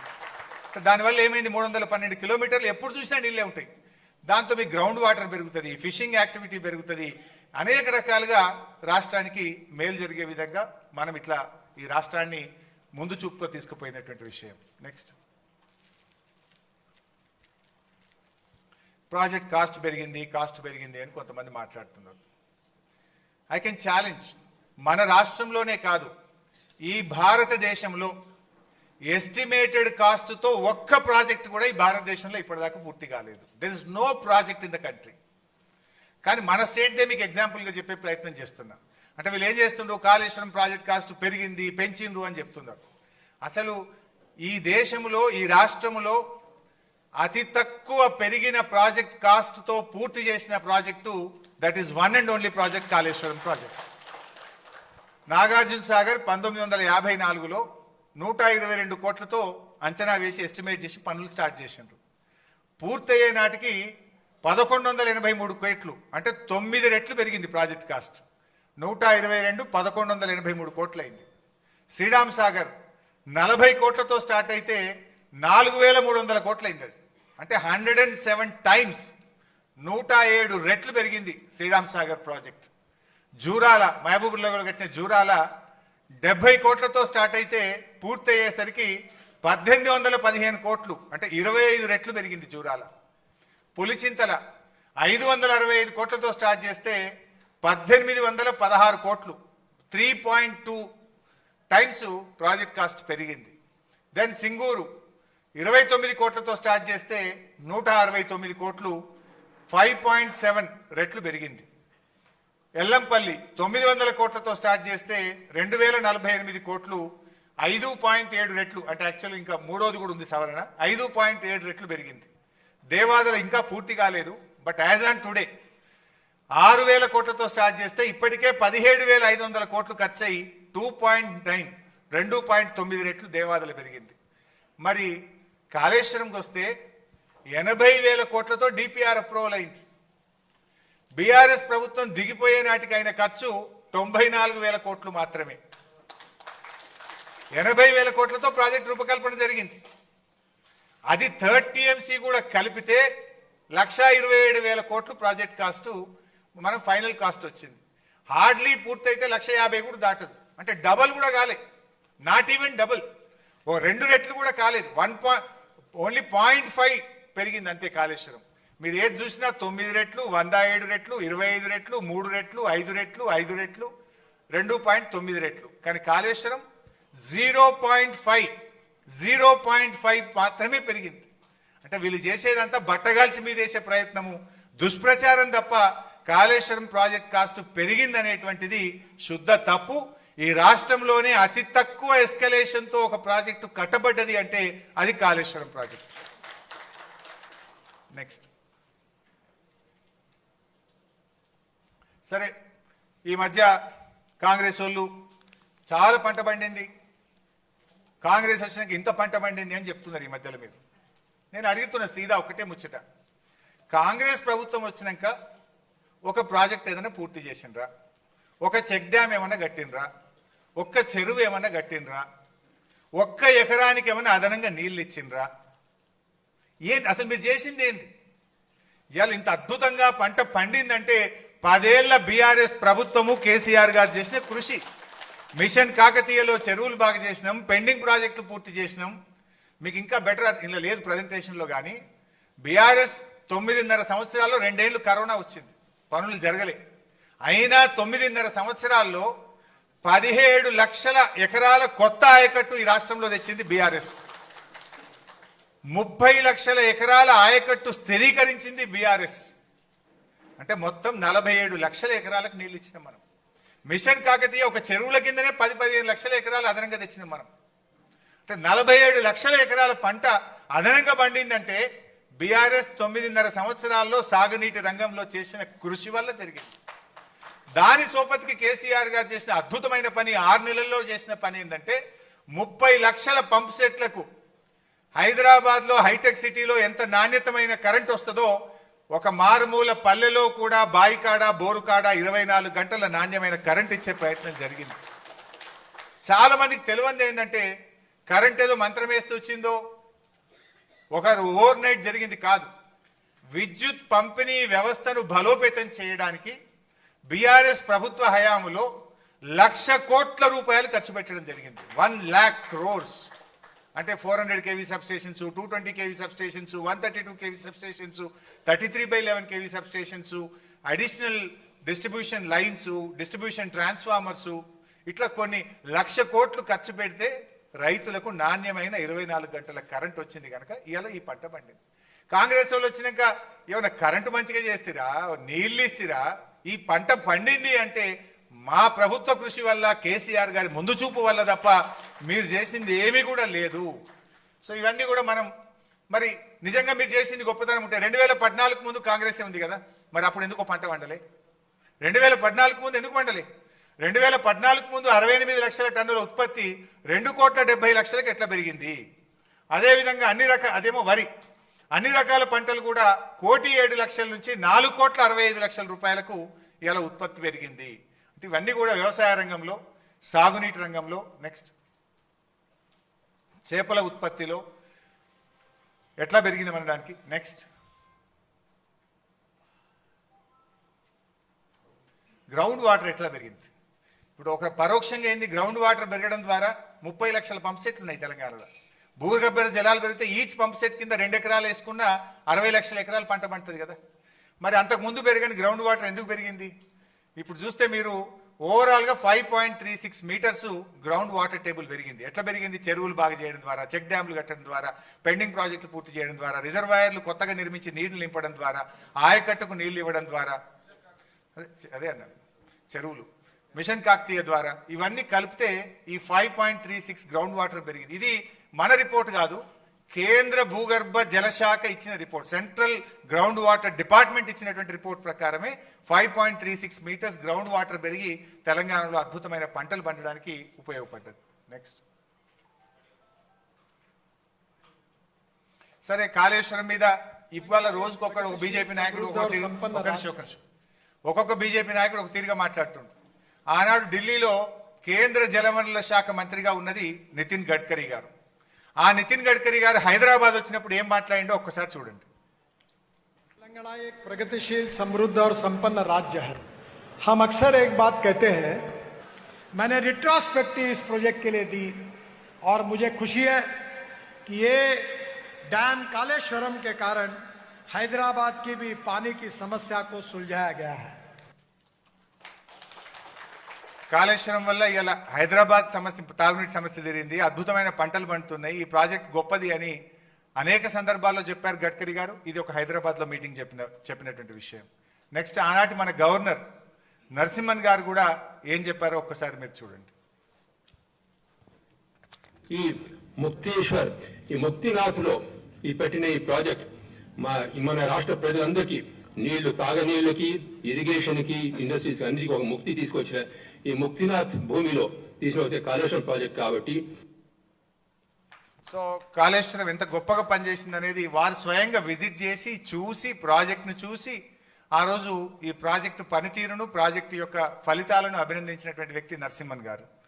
దెన్ సిడబ్ల్యూసి, ఎవరైతే మొత్తం ఈ దేశంలో సాగునీటి రంగానికి అథారిటీ ఉందో, సెంట్రల్ వాటర్ కమిషన్, దాని చైర్మన్, దాని head of the organisation Masood Hussain garu ఏమన్నారో ఒక్కసారి మీరు చూడండి. ఆయన వచ్చి విజిట్ చేసి ప్రాజెక్టులో మాట్లాడాడు. కాళేశ్వరం ప్రాజెక్టు పనులు జరుగుతున్న తీరుపై కేంద్ర జల సంఘం ప్రశంసల వర్షం కురిపించింది. The agencies which are working, the designs, their planning, execution, everything is by and large highly satisfactory. So project execution, design అన్నీ కూడా చాలా బాగుంది, హైలీ సాటిస్ఫాక్టరీ ఉందని ఇంకా చాలా చెప్పాడు ఆయన. మన టైం తక్కువ ఉంటుందని నేను షార్ట్గా పెట్టినారు. డీటెయిల్డ్గా అసలు అద్భుతమైన పని జరుగుతుందని చెప్పి సిడబ్ల్యూసి చైర్మన్ మసూద్ హుసేన్ గారు కూడా అభినందించినటువంటి విషయం. నెక్స్ట్, చంద్రబాబు నాయుడు. కాళేశ్వరం మీరు అభివృద్ధి చేశారు, చాలా మంచి పని చేశారు. ఆయన కూడా కాళేశ్వరంను చాలా మంచి పని చేసిండ్రు, కాళేశ్వరం ద్వారా నీళ్ళు వచ్చాయని చెప్పిండు. సరే, ఆయన ఉంటాడు కదా తిక్కల మంత్రి, ఆయన కూడా ఏం చెప్పిండు, ఇప్పుడు ప్రస్తుత మంత్రి, అది కూడా చూడండి. నిజంగా దేశ చరిత్రలోనే మొట్టమొదటి కావచ్చు బహుశా. దీనికి ముఖ్యమంత్రి గారిని కూడా వారికి కూడా అభినందనలు తెలియజేసుకుంటున్నాను. ఎందుకంటే అభ్యంతరం ఉన్న ప్రాబ్లమ్స్లో ఉన్న ప్రాజెక్టులు ఆపేసి రీడిజైన్ చేస్తే పొరపాటు తప్పేం లేదు. మా కాంగ్రెస్ పార్టీ నాయకులు అసెంబ్లీలో ఈ ప్రాణహిత చేవెళ్ళ తుమ్మిడిగడ్డి చర్చ వస్తే ఆ కాంగ్రెస్ ఒక నాయకుడు మేము ప్రిపేర్ అయ్యి రాలేదన్నాడు. ఆయన ఒక నాయకుడు అంటే ఎంత విచిత్రం అంటే, కానీ మనం ఒక బాధ్యతమైన పోస్ట్లో ఉన్నప్పుడు అది నేర్చుకోవాల్సిన అవసరం ఉన్నది. The next waterman of India Magsaysay award గ్రహీత waterman of India Rajender Singh garu ఏమన్నారో కూడా చూద్దాం. The Godavari before dry and dead river. Now due to this project, flowing river, water come. जब पानी आ जाता है ना तो जीवन आ जाता है. जब ये सरकार बनी उन्होंने काकतिया तालाबों का काम शुरू किया था. मैं तब आया था, मैंने विजिट किया था और मैंने अपना जन्मदिन एक तालाब पर मनाया था. काकतिया मिशन को मैं अपने काम का रीएप्लीकेशन मानता हूँ. ये तेलंगाना राज्य पहले नंबर का राज्य है जिसने जो कह सकता है कि सबके पास जीने और पीने के लिए पानी है, सबके लिए खेती के लिए पानी है, उद्योग के लिए पानी है. ये बात अपने आप में कहना बहुत गौरव की बात होती है. इसलिए तेलंगाना मेरे दिल के पानी के मामले में बहुत करीब है. हम चाहते हैं कि ये जो तेलंगाना सरकार ने अच्छे काम किए हैं, इन कामों को देश भर के लोग देखें, इन कामों को देश भर के लोग समझें, इन अच्छे कामों को ये देश जाने. देखिए लिंकिंग ऑफ रिवर చాలా డీటెయిల్గా ఉంది. నెక్స్ట్ యాక్చువల్గా మనము కార్పొరేషన్ ద్వారా అప్పులు తెచ్చారు అని కూడా మన మీద పదే పదే చెప్తున్నారు. యాక్చువల్గా బీఆర్ఎస్ ప్రభుత్వము అప్పు తెచ్చింది ఒక ప్రైవేట్ ఆర్గనైజేషన్ దగ్గరనో కూర్చోబెట్టడాను, ప్రైవేట్ ఆర్గనైజేషన్ దగ్గరనో ఇంకెక్కడనో కాదు. మనం తెచ్చింది కేంద్ర ప్రభుత్వ సంస్థలు, ఒకటి పిఎఫ్సి, రెండు ఆర్ఈసి. కేంద్ర విద్యుత్ శాఖ కింద ఉండేటువంటి సంస్థలు పిఎఫ్సి, ఆర్ఈసి. అవి కేంద్ర ప్రభుత్వ సంస్థలు ఆడిట్ లేకుండా, డిపిఆర్ లేకుండా, అనుమతులు లేకుండా అప్పిస్తాయా? మనం తెచ్చింది ఎక్కడో, ఇప్పుడు ఈ కాంగ్రెస్ ప్రభుత్వం తెచ్చింది భూములు కుదబెట్టి స్టాక్ ఎక్స్చేంజ్ దగ్గర పోయి బ్రోకర్కు 170 కోట్ల రూపాయల బ్రోకరేజ్ ఫీజు లంచం ఇచ్చి 10,000 కోట్ల అప్పు వీలు తెచ్చింది. కానీ మనము బాజాబ్తా రాష్ట్ర ప్రభుత్వం కేంద్ర ప్రభుత్వం దగ్గర అప్పు తెచ్చి కాళేశ్వరం ప్రాజెక్టు మనం నిర్మించడం జరిగింది. ఆ కేంద్ర ప్రభుత్వ సంస్థ ఆర్ఈసి ఏ కేటగిరీ సర్టిఫికెట్ ఇచ్చింది మనకు? Best execution project. అంటే వాళ్ళు దేశంలో అనేక మందికి అప్పులు ఇస్తారు, కానీ మాకు తెలంగాణ ప్రభుత్వంకు మేము అప్పిస్తే అది సద్వినియోగమైంది. ఒక్క పైసా కూడా డైవర్ట్ చేయకుండా ఇచ్చిన ప్రతి పైసా ప్రాజెక్టుకే ఖర్చు పెట్టిండ్రు, సత్వరమే పూర్తి చేసిండ్రు, ఫలితాలు అందించిండ్రు అని చెప్పి ఆ కేంద్ర ప్రభుత్వ సంస్థ ఆర్ఈసి మనకిచ్చిన ఏ గ్రేడ్ సర్టిఫికెట్. ప్రాజెక్ట్ పూర్తయినాక ఇచ్చిండ్రు. ప్రాజెక్ట్ ఇనాగ్రేషన్ అయినాక 19th January 2022. వాళ్ళు వట్టిగియ్యరు, వాళ్ళకు విజిలెన్స్ డిపార్ట్మెంట్ ఉంటుంది, వాళ్ళకు ఒక దీని వెరిఫికేషన్ టీం ఉంటుంది. వాళ్ళు వచ్చి వెరిఫై చేసి విజిలెన్స్ డిపార్ట్మెంట్ తిరిగి మొత్తం గ్రౌండ్ అంతా తిరిగి వెరిఫై చేసినాక ఏ సర్టిఫికెట్ ఇచ్చిండ్రు వాళ్ళు. నెక్స్ట్, ఇది పంజాబ్ ముఖ్యమంత్రి భగవత్ సింగ్ మాన్, ఆయన కూడా వచ్చి చూసి ఈ ప్రాజెక్ట్ అద్భుతంగా కట్టిండ్రని వారు కూడా ప్రాజెక్ట్ సైట్లోనే మన రాష్ట్రాన్ని అభినందించిపోయినటువంటి విషయం. తర్వాత ఇది ఒక chief engineer, central water commission chief engineer KL Das అని, ఆయన మరీ అద్భుతంగా మాట్లాడింది. ఆయన అయితే అసలు Kaleshwaram project is engineering Marvel. అసలు నేను ఇంత గొప్ప ప్రాజెక్టును సిడబ్ల్యూసి చీఫ్ ఇంజనీర్గా నేను చూడలేదు. అనుమతులు ఇచ్చిన ప్రాజెక్టును మా పదవి కాలంలోనే పూర్తయి ఫలితాలు అందించిన ఒకే ఒక్క ప్రాజెక్టు కాళేశ్వరం ప్రాజెక్ట్ అన్నాడు. జనరల్గా సిడబ్ల్యూసి అనుమతిస్తే వాడు రిటైర్ అయిపోయినాకనో, ముసలోడైనాకనో, చచ్చిపోయినాకనో ప్రాజెక్ట్ పూర్తవుతుంది. నర్మదా ప్రాజెక్టు 30 ఏళ్ళు అయింది, కానీ నేను అనుమతి ఇచ్చి నేను చీఫ్ ఇంజనీర్గా ఉండంగానే ఈ ప్రాజెక్టు పూర్తయిందని చెప్పి ఆ CWC chief engineer KL Das గారు ఆ సైట్లో విజిట్ చేసి అభినందించినటువంటి విషయం. ఇన్ఫ్యాక్ట్ నేను ఇక్కడ ఇంకో పాయింట్ కూడా చెప్పాలి. ఇంతకుముందు వచ్చిన మసూద్ హుస్సేన్ చైర్మన్ కానీ దాస్ గారు నన్ను కలిసి భాయ్సాబ్ మేము దేశం అందరికీ పాఠాలు చెప్తాం, మీ దగ్గర వచ్చి మేము పాఠాలు నేర్చుకుంటున్నాము అని వాళ్ళకు పర్మిషన్ తీసుకున్నారు. మేము దేశవ్యాప్తంగా ఉన్న మా సిడబ్ల్యూసి ఇంజనీర్లను మీ దగ్గర పంపిస్తాం, మీరు మాకు కొంచెం పర్మిషన్ ఇచ్చి దీన్ని చూయించండి, మా వాళ్ళకి ఎక్స్ప్లెయిన్ చేయండి అని చెప్పి వాళ్ళ టీమ్స్ పంపారు. 4 టీంలు వచ్చినాయి దేశవ్యాప్తంగా సిడబ్ల్యూసి నుంచి. 4 టీంలు వచ్చి చూసి విజిట్ చేసి నేర్చుకొని మన డిపిఆర్ కాపీలు తీసుకొని వాళ్ళు దేశం మొత్తం చెప్పుకున్నటువంటి గొప్పతనం ఇవాళ తెలంగాణకు ఉన్నది. నెక్స్ట్, కేటీఆర్ గారు అమెరికా వెళ్ళారు. అమెరికాలో ఉన్నటువంటి యూనివర్సిటీ మనకు enduring symbol of engineering progress and partnership అవార్డును American society of civil engineers Kaleshwaram ప్రాజెక్ట్కి ఇచ్చినటువంటి అవార్డు అది. అక్కడ మాట్లాడడానికి పిలిచారు American society of civil engineers. ఈ కాళేశ్వరం గొప్పతనం గురించి అమెరికాలో వాళ్ళు గుర్తించి మీరు రండి, మీ రాష్ట్రం తరఫున వచ్చి మా దగ్గర మాట్లాడండి, ప్రాజెక్ట్ ప్రజెంటేషన్ ఇవ్వండి అంటే ఆ రోజు కేటీఆర్ గారు వెళ్ళి ప్రజెంటేషన్ ఇవ్వడం, అక్కడ అందరు కూడా చప్పట్లతో మొత్తం హాల్ అంతా మారుమోగిపోయినటువంటి పరిస్థితి. ఆ రోజు మనకు వచ్చినటువంటి అవార్డు. నెక్స్ట్, ఈ మధ్య సుప్రీంకోర్టు కూడా ప్రపంచంలోనే అతిపెద్ద ఎత్తిపోతల పథకం, అద్భుతమైన ప్రాజెక్టు కాళేశ్వరం అని చెప్పి సుప్రీంకోర్టు కూడా ఈ మధ్య కాలంలో మాట్లాడినటువంటి వార్త. ఇది మీరు చూడొచ్చు, ఈనాడు దినపత్రికలో వచ్చింది. మన హైకోర్టు జడ్జెస్, ఒక టీమ్ ఆఫ్ జడ్జెస్ వెళ్ళి విజిట్ చేశారు ఒకసారి. ఇది I think in the year 2019 or 20.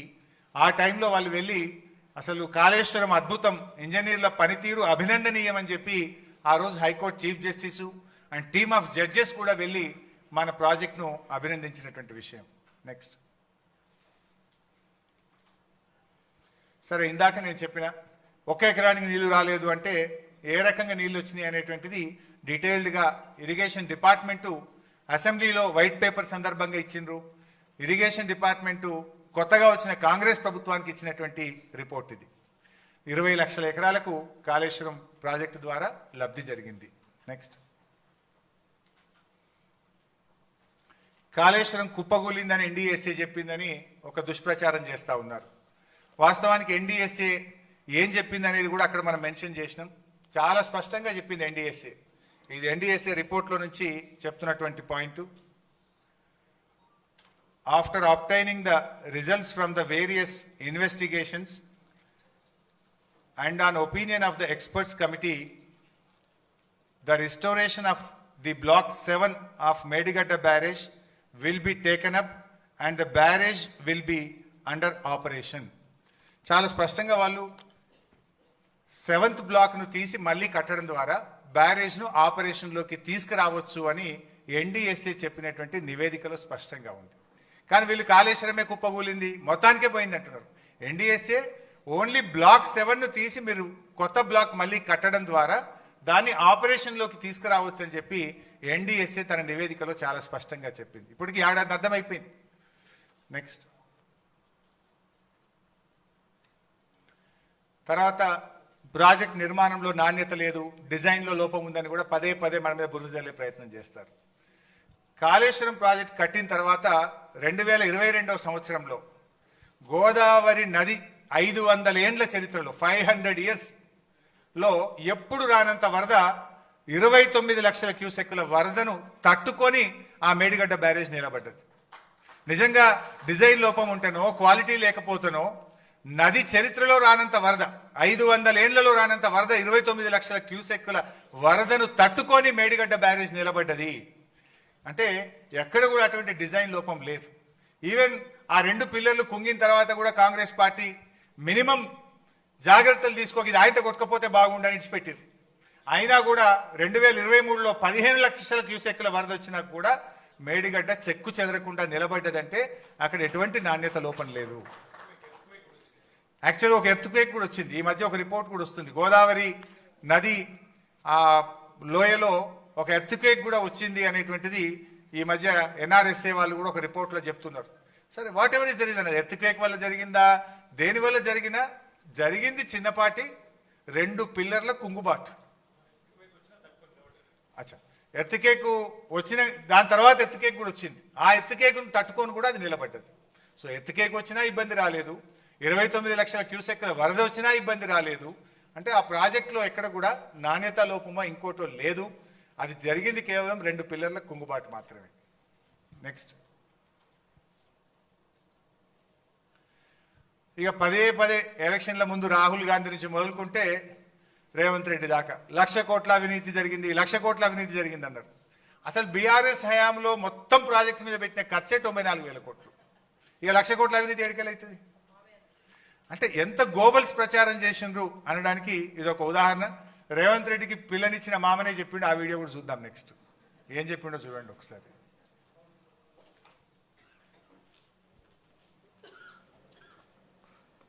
Kaleshwaram 1,00,000 కోట్లు మునిగిందంటే అది తప్పది, అలవాటు అయిపోయింది. 1,00,000 కోట్లు కుంభకోణం అనే కాడికి వచ్చారు. 1,00,000 కోట్ల ప్రాజెక్టు 94,000 కోట్లు ఖర్చు అయితే 1,00,000 కోట్ల కుంభకోణం ఎట్లయితుంది? ఇవన్నీ కూడా వాస్తవం కలగా పులగంగా చేసి మాట్లాడుతుంటాం. నెక్స్ట్. అంటే దుష్ప్రచారాలు ఎట్లుంటాయి అనడానికి ఇంకొక చిన్న ఉదాహరణ. కమిషన్ ముందు కాంగ్రెస్ నాయకులు కొంతమంది, కాంగ్రెస్కు వత్తాసు పాడినటువంటి కొంతమంది వ్యక్తులు పోయి రకరకాల గోబల్స్ ప్రచారం చేసేవాళ్ళు. కమిషన్ ముందు పోవుడు, తెల్లారి వచ్చి మీడియా ముంగట మాట్లాడు, తెల్లారి పేపర్లలో పతాక శీర్షికన వార్తలు రావడం. ఒకరోజు ఏమొచ్చింది, కాళేశ్వరం డిపిఆర్కు 677 కోట్ల, అన్ని పేపర్లు వచ్చింది. ఇట్స్ నాట్ ఇది, మోస్ట్ ఆఫ్ ద పేపర్స్. అందులో చూడండి మీరు, లెక్కలన్నీ ఉన్నాయి. అబద్ధాలు చెప్పొద్దు, జలసంఘం లెక్కల్ని దాచిపెట్టారా, మాజీ అధికారులపై ఫైర్. సో అందులో మీరు చూస్తే బ్యారేజీ డిపిఆర్ల తయారీకి వ్యాప్కోసు 677 కోట్లు ఏ విధంగా చెల్లించారని కాళేశ్వరం విచారణ కమిషన్ ప్రశ్నించిందని, మా దగ్గర అన్ని ఈఎన్సి నల్లా వెంకటేశ్వర్లు బుకాయించబోగా బిల్లుల చెల్లింపుల లెక్కలన్నీ తమ దగ్గర ఉన్నాయని, అబద్ధాలు చెప్పి తప్పించుకునే ప్రయత్నం చేయొద్దని మండిపడ్డది. అట్లా ఇట్లా వార్తలు వచ్చినాయి.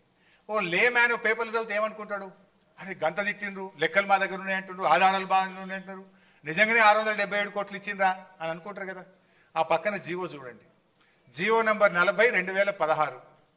మేడిగడ్డ బ్యారేజ్ కట్టడానికి వ్యాప్కోస్ అనే కేంద్ర ప్రభుత్వ సంస్థకు మనం ఇచ్చింది 677 లక్షలు. ఆ జీవో చూడండి పక్కన, అంటే 6,77,00,000. అది మన గవర్నమెంట్ ఇచ్చే జీవో. అది 6,677 లక్షలు. ఇక్కడ ఏంది 677 కోట్ల. అంటే ఇట్లా ఉంటాయి గోబల్స్ ప్రచారం. ఇచ్చింది 6 కోట్లు కానీ చెప్తుంది 677 కోట్లు. ఇది అన్ని పేపర్లు వస్తే నిజంగా లేమనేమనుకో. అంటే ఎట్లా దుష్ప్రచారం ఉందానికి ఇది ఒక ఉదాహరణ చెప్పే ప్రయత్నం చేస్తుంది. నెక్స్ట్. సరే, ఎన్డీఎస్ఏ సంగతి ఇట్లుంది. ఈ ఎన్డీఎస్ఏది ఒకసారి మీరు కూడా అర్థం చేసుకోవాలి, దీని వెనుకున్న రాజకీయాన్ని కూడా అర్థం చేసుకోవాలి. ఇప్పుడు గోదావరి నది మీద మేడిగడ్డలో 2 పిల్లర్లు కుంగినాయి. కుంగిన 2 రోజులకి ఊరికొచ్చింది ఎన్డీఎస్ఏ, 2 రోజులకు వచ్చింది. అప్పుడు మనకు ఏమైంది, అప్పటికే ఎలక్షన్ కోడ్ ఆఫ్ కండక్ట్ వచ్చింది. నెల రోజుల్లో ఎలక్షన్స్ జరగబోతా ఉన్నాయి. ఎంత హడావిడిగా ఎన్డీఎస్ఏ వచ్చిందంటే, యాక్చువల్ రూల్ ఏం చెప్తుందంటే, ఆ రాష్ట్ర ప్రభుత్వం కోరితే ఎన్డీఎస్ఏ రావాలి, సలహా సూచన ఇవ్వాలి. మనం ఏం కోరలే, హడావిడిగా వచ్చింది. 2 రోజుల్లో వచ్చింది, 3 రోజుల రిపోర్ట్ ఇచ్చింది. అసెంబ్లీ ఎన్నికల ముందు ప్రాథమిక నివేదిక, పార్లమెంట్ ఎన్నికల ముందు మధ్యంతర నివేదిక, బీఆర్ఎస్ పార్టీ రజతోత్సవం జరుపుకుంటే తుది నివేదిక. కరెక్ట్గా టైంకి ఇస్తుంటుంది. దీనికంటే ఇంకా ముఖ్యమైన పాయింట్ నేను ఇక్కడ మీరు అర్థం చేసుకోవాల్సింది, ఇదే గోదావరి నది మీద అదే సెంట్రల్ వాటర్ కమిషన్, అదే ఎన్డీఎస్ఏ కట్టింది పోలవరం ప్రాజెక్టు. ఇదే గోదావరి జస్ట్ కింద. మేడిగడ్డ తర్వాత వచ్చేది మన సమ్మక్క బ్యారేజ్, దాని కింద సీతారామ బ్యారేజ్, దాని కింద లాస్ట్కి వచ్చేది పోలవరం. సో ఆ పోలవరం ప్రాజెక్టు ఇంకా చాలా ఇంపార్టెంట్ పాయింట్, మంచిగా వినాలి. ఆ పోలవరం ప్రాజెక్టుకు ఎవరు CEO? Polavaram is a national project, అంటే జాతీయ ప్రాజెక్ట్. కట్టేది ఎవరు? Central water commission. ఎన్డీఎస్సీ అంటే ఎవరు? సెంట్రల్ వాటర్ కమిషన్లో ఒక విభాగం. ఎన్డీఎస్ఏలో ఎవరు పనిచేస్తారు? సిడబ్ల్యూసి చీఫ్ ఇంజనీర్లే, సిడబ్ల్యూసి ఇంజనీర్లే ఎన్డీఎస్ఏలో పనిచేస్తారు. NDSA and CWC both are one and the same. వీళ్ళే అండ్ల పనిచేస్తారు, వాళ్ళే ఇండ్ల పనిచేస్తారు. సో మరి ఆ పోలవరం కట్టింది ఎవరు? CWC, NDSA. పోలవరంలో డయాఫ్రేమ్ వాల్ కొట్టుకపోయింది, దాదాపు 1500 కోట్ల నష్టం జరిగింది. గైడ్ వాల్ కొట్టుకపోయింది. పోలవరంలో కాపర్ డ్యామ్ లీకేజ్ అయింది. మరి ఇవన్నీ జరిగితే ఇది ఎప్పుడు జరిగింది? 4 ఏళ్ళు అయింది. ఇప్పటిదాకా ఎన్డీఎస్ఏ ఎందుకు పోదు అని నేను అడుగుతా ఉన్నా. ఈ మేడిగడ్డ మీద అంత అత్యుత్సాహం ప్రదర్శించిన ఎన్డీఎస్ఏ అదే గోదావరి నది మీద కట్టిన పోలవరంలో 1000 కోట్ల రూపాయల నష్టం జరిగి డయాఫ్రేమ్ వాల్ కొట్టుకుపోయి కాపర్ డ్యామ్లో లీకేజీలు వచ్చి గైడ్ వాల్ పడిపోతే అక్కడికి ఎన్డీఎస్ఏ ఎందుకు పోదు? 4 ఏళ్ళైనా ఎన్డీఎస్ఏ ఎందుకు పోలేదు? ఎన్డీఎస్ఏ అనేది ఇది బీజేపీకి ఒక జేబు సంస్థలాగా, అది కూడా మరో ఈడీ సిబిఐ లాగా తయారైపోయింది. అందువల్లనే ఇవాళ ఏమైంది, అక్కడనేమో ఇంతవరకు పోలే, ఇంతవరకు ఒక రిపోర్ట్ కూడా ఇవ్వలే 4 ఏళ్ళైనా. ఇక్కడ మాత్రం అసెంబ్లీ ఎన్నికల ముందు ఒకటి, పార్లమెంట్ ఎన్నికల ముందు ఒకటి, రజతోత్సవం ముందు ఒకటి. ఇలా ఇంకా ఇంట్రెస్టింగ్ పాయింట్ చెప్తా మీకు. ఆ పోలవరం కట్టింది, పోలవరంకు సెంట్రల్ వాటర్ కమిషన్ నుంచి ఒకరు ఉంటారు. దాన్ని ఏమంటారంటే CEO of Polavaram project authority. Who is that CEO? NDSA report ఎవరైతే ఇచ్చిండో గాయనే సిఇఓ ఉన్నాడా? కొట్టుకపోయిన కట్టినోడు, కట్టింది కొట్టుకపోయినాడు. ఎవరు? ఆయన పేరు చంద్రశేఖర్ అయ్యర్.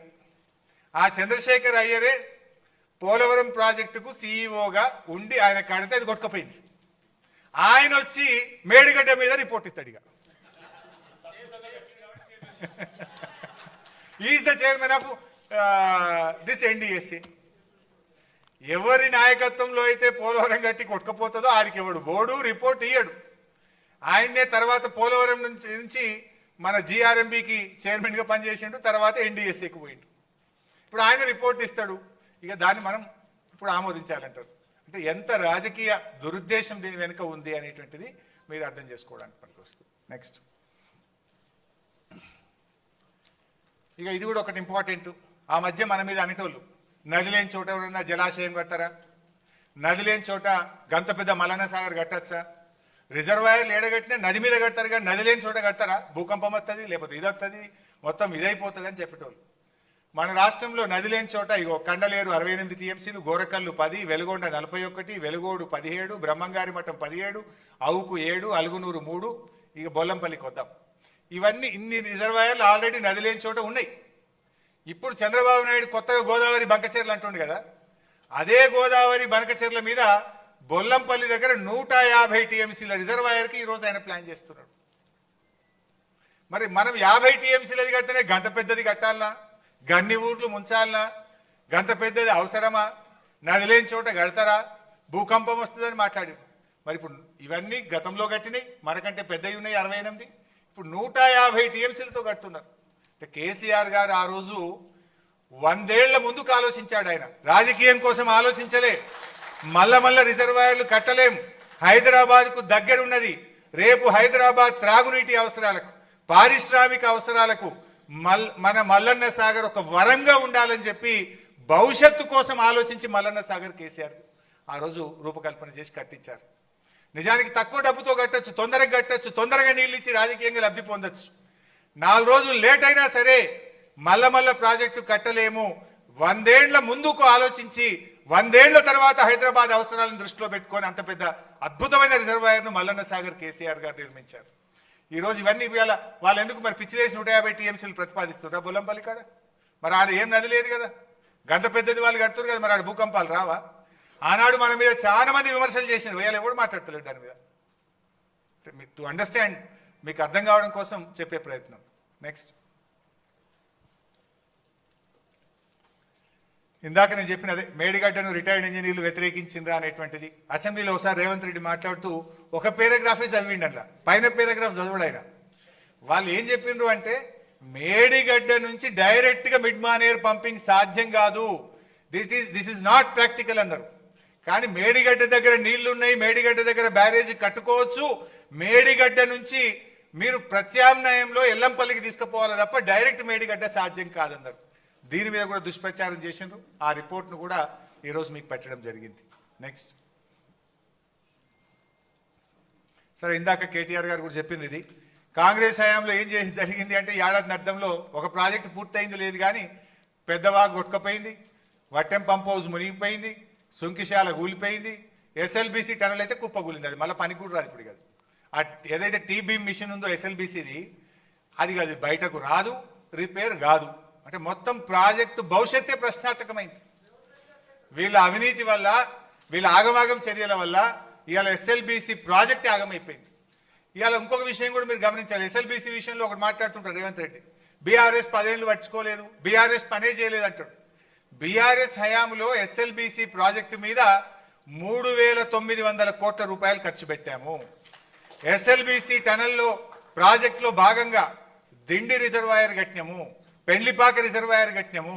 10 కిలోమీటర్లకు పైగా ఎస్ఎల్బిసి టనల్ను బీఆర్ఎస్ హయాంలో పని చేసినాము. కానీ ఇది చెప్తలేరు వాళ్ళు, 1 కిలోమీటర్ తవ్వలేదు, 1 మీటర్ తవ్వలేదు అంటారు.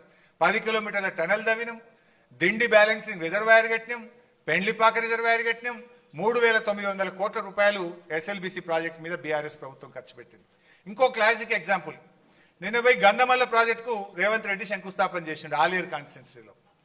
మరి గంధమల్ల ఒకవైపు ఏమో కాళేశ్వరం గుప్పగూలింది అంటాడు, 1,00,000 కోట్లు పోయినాయి అంటాడు. మరి గంధమల్లకు నీళ్ళు ఆడికెళ్ళి వస్తాయి, గంధమల్లకు నీళ్ళు ఆడికెళ్ళి వస్తాయి. ఒక్కసారి మూసికి ఫస్ట్ పెట్టు బాబు, ఫస్ట్ మ్యాప్ పెట్టు ఒకసారి, very first of the presentation, మొట్టమొదటి. అంటే వాళ్ళు చెప్తున్నది అబద్ధం అనడానికి మీకు ఈజీగా అర్థం కావడానికి, Kaleshwaram is intact, Kaleshwaram project పనిచేస్తుంది కనుకనే హైదరాబాద్కు 30 టీఎంసీలు మూసీకి తెస్తా, హైదరాబాద్కు మంచినీళ్ళు తెస్తా అని టెండర్లు పిలిచిండు. తర్వాత ఇలా గంధమల్ల కొబ్బరికాయ కొట్టిండు. ఇగో ఇదే అనుకుంటా కదా గంధమల్ల, రైట్. ఇది కొండపోచమ్మ, ఇది కొండపోచమ్మ నుంచి బసవాపూర్ గంధమల్ల, ఇవి 2 ప్రాజెక్టులు. మరి నేను అనేది ఈ గంధమల్లకు నీళ్ళు ఎడికెళ్ళి రావాలి, ఇదంతా పనిచేస్తేనే కదా గంధమల్లకు నీళ్ళు వచ్చేది. మరి కాళేశ్వరం మొత్తం కుప్పగూలిపోతే గంధమల్లకు నీళ్ళు ఎడికెళ్ళి వస్తాయి. అంటే Kaleshwaram is intact, what is saying is wrong. ఎందుకంటే ఇగో ఇది మిడ్మానేర్ నుంచి అన్నపూర్ణ నుంచి రంగనాయక సాగర్ నుంచి మల్లన్న సాగర్ నుంచి కొండపోచమ్మ సాగర్, బసవాపూర్, గంధమల్ల. అంటే ఇవన్నీ నడిస్తేనే కదా వీడికి నీళ్ళు వచ్చేది. యాక్చువల్లీ ఆ గంధమల్ల కూడా ముందు మనం 9 టీఎంసీలు ఉండే, తర్వాత 4 టీఎంసీలకు తగ్గించినాం. అక్కడ ప్రజలు వద్దడం వల్ల ఆలస్యమైంది, లేకపోతే మిగతా అది కూడా అప్పుడే పూర్తయిపోతుండే.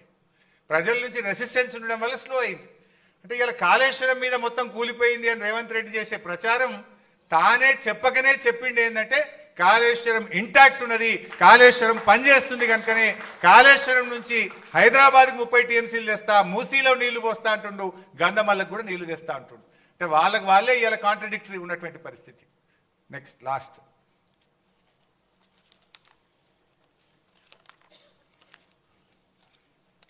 సో బేసికల్లీ ఇవాళ కాళేశ్వరం ప్రాజెక్టు విషయంలో ఉండిలే బిడ్డ, మొత్తంగా మీరు చూసినట్టయితే కాళేశ్వరం ప్రాజెక్ట్ అనేది అదొక ఇంజనీరింగ్ మార్వెల్ అని మనం చెప్పలేదు, సెంట్రల్ వాటర్ కమిషన్ ఇంజనీర్లు చెప్పినారు, సిడబ్ల్యూసి చైర్మన్ చెప్పినారు.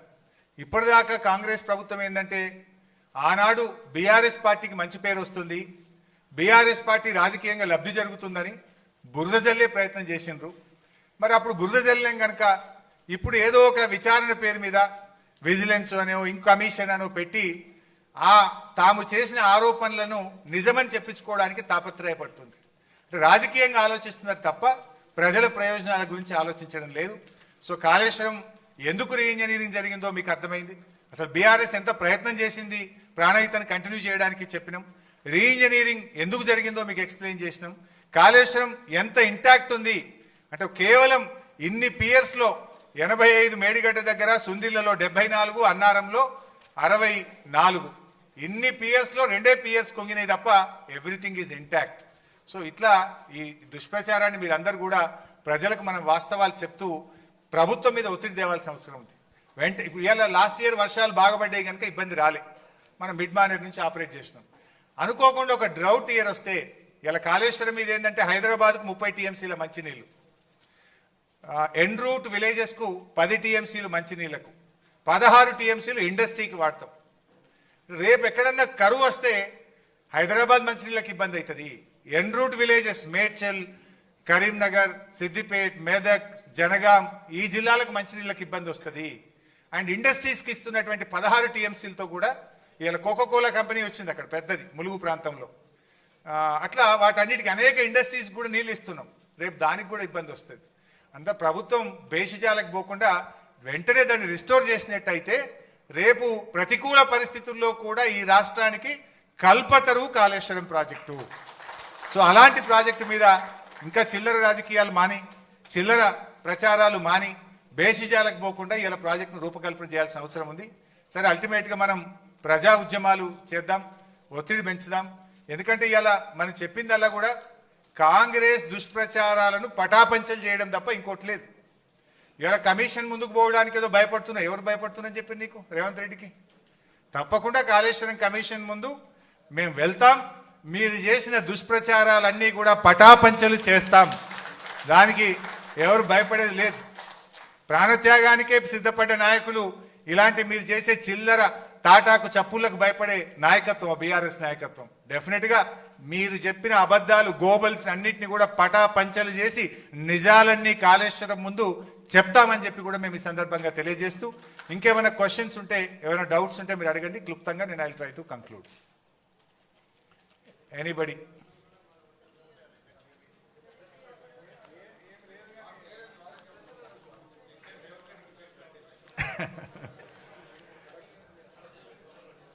సో అన్న అన్న అన్న 2 క్వశ్చన్స్ ఉన్నాయి. ఒకటి, ఏదన్నా బ్యారేజ్ కానీ ప్రాజెక్ట్ కానీ కట్టేటప్పుడు అక్కడ సాయిల్ టెస్ట్ అనేది చాలా కీలకం. అయితే మేడిగడ్డ బ్యారేజ్ కానీ సుందిల బ్యారేజ్ కానీ 2016లోనే వర్క్ కమెంట్స్ అయిపోయింది. బట్ సిఎంఆర్ఎస్ క్లియరెన్సెస్ మాత్రము 2018 మేలో ఇచ్చారని చెప్తున్నారు మీరు. సో అంటే సిఎస్ఎంఆర్ఎస్ నుంచి క్లియరెన్సెస్ రాకముందే ఈ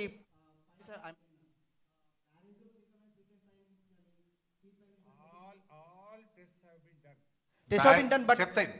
బ్యారేజీకి కావలసినటువంటి అన్ని రకాల పరీక్షలు చేశాం. నంబర్ 1, మన రాష్ట్ర డిజైన్స్ విభాగమే కాకుండా IIT Hyderabad, IIT Chennai, NIT Warangal వీళ్ళందరి సలహాలు, ఆయా డిపార్ట్మెంట్ల ప్రొఫెసర్ల యొక్క సలహాలు, సూచనలు తీసుకొని అన్ని టెస్టులు చేసిన తర్వాతనే ప్రాజెక్ట్ ఎగ్జిక్యూషన్ జరిగింది. దానికి కంటిన్యూస్గానే అన్న, ఇప్పుడు యాక్చువల్గా బ్యారేజ్లో water store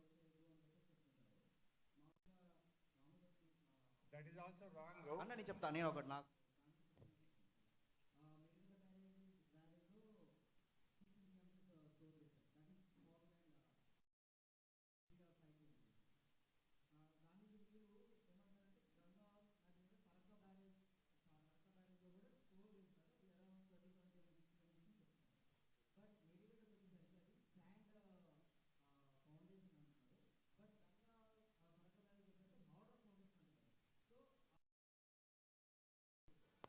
But it's not just Farakka barrage.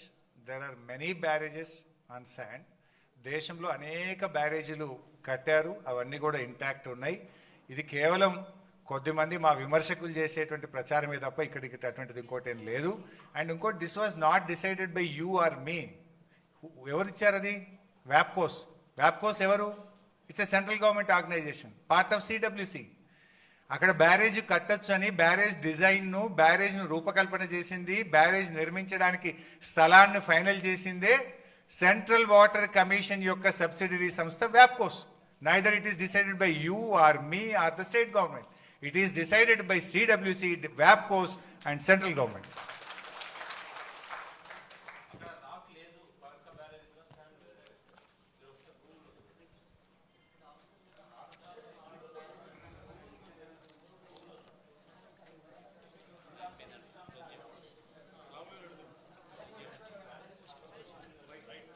So మిత్రులారా, ముగిద్దాం. ఎట్లా రేపు ఆడ చెప్తాం కదా కమిషన్ ముందు, వాళ్ళకు ఉండే డౌట్స్ అన్ని కూడా క్లారిఫై చేస్తాం. Thank you very much. జై తెలంగాణ.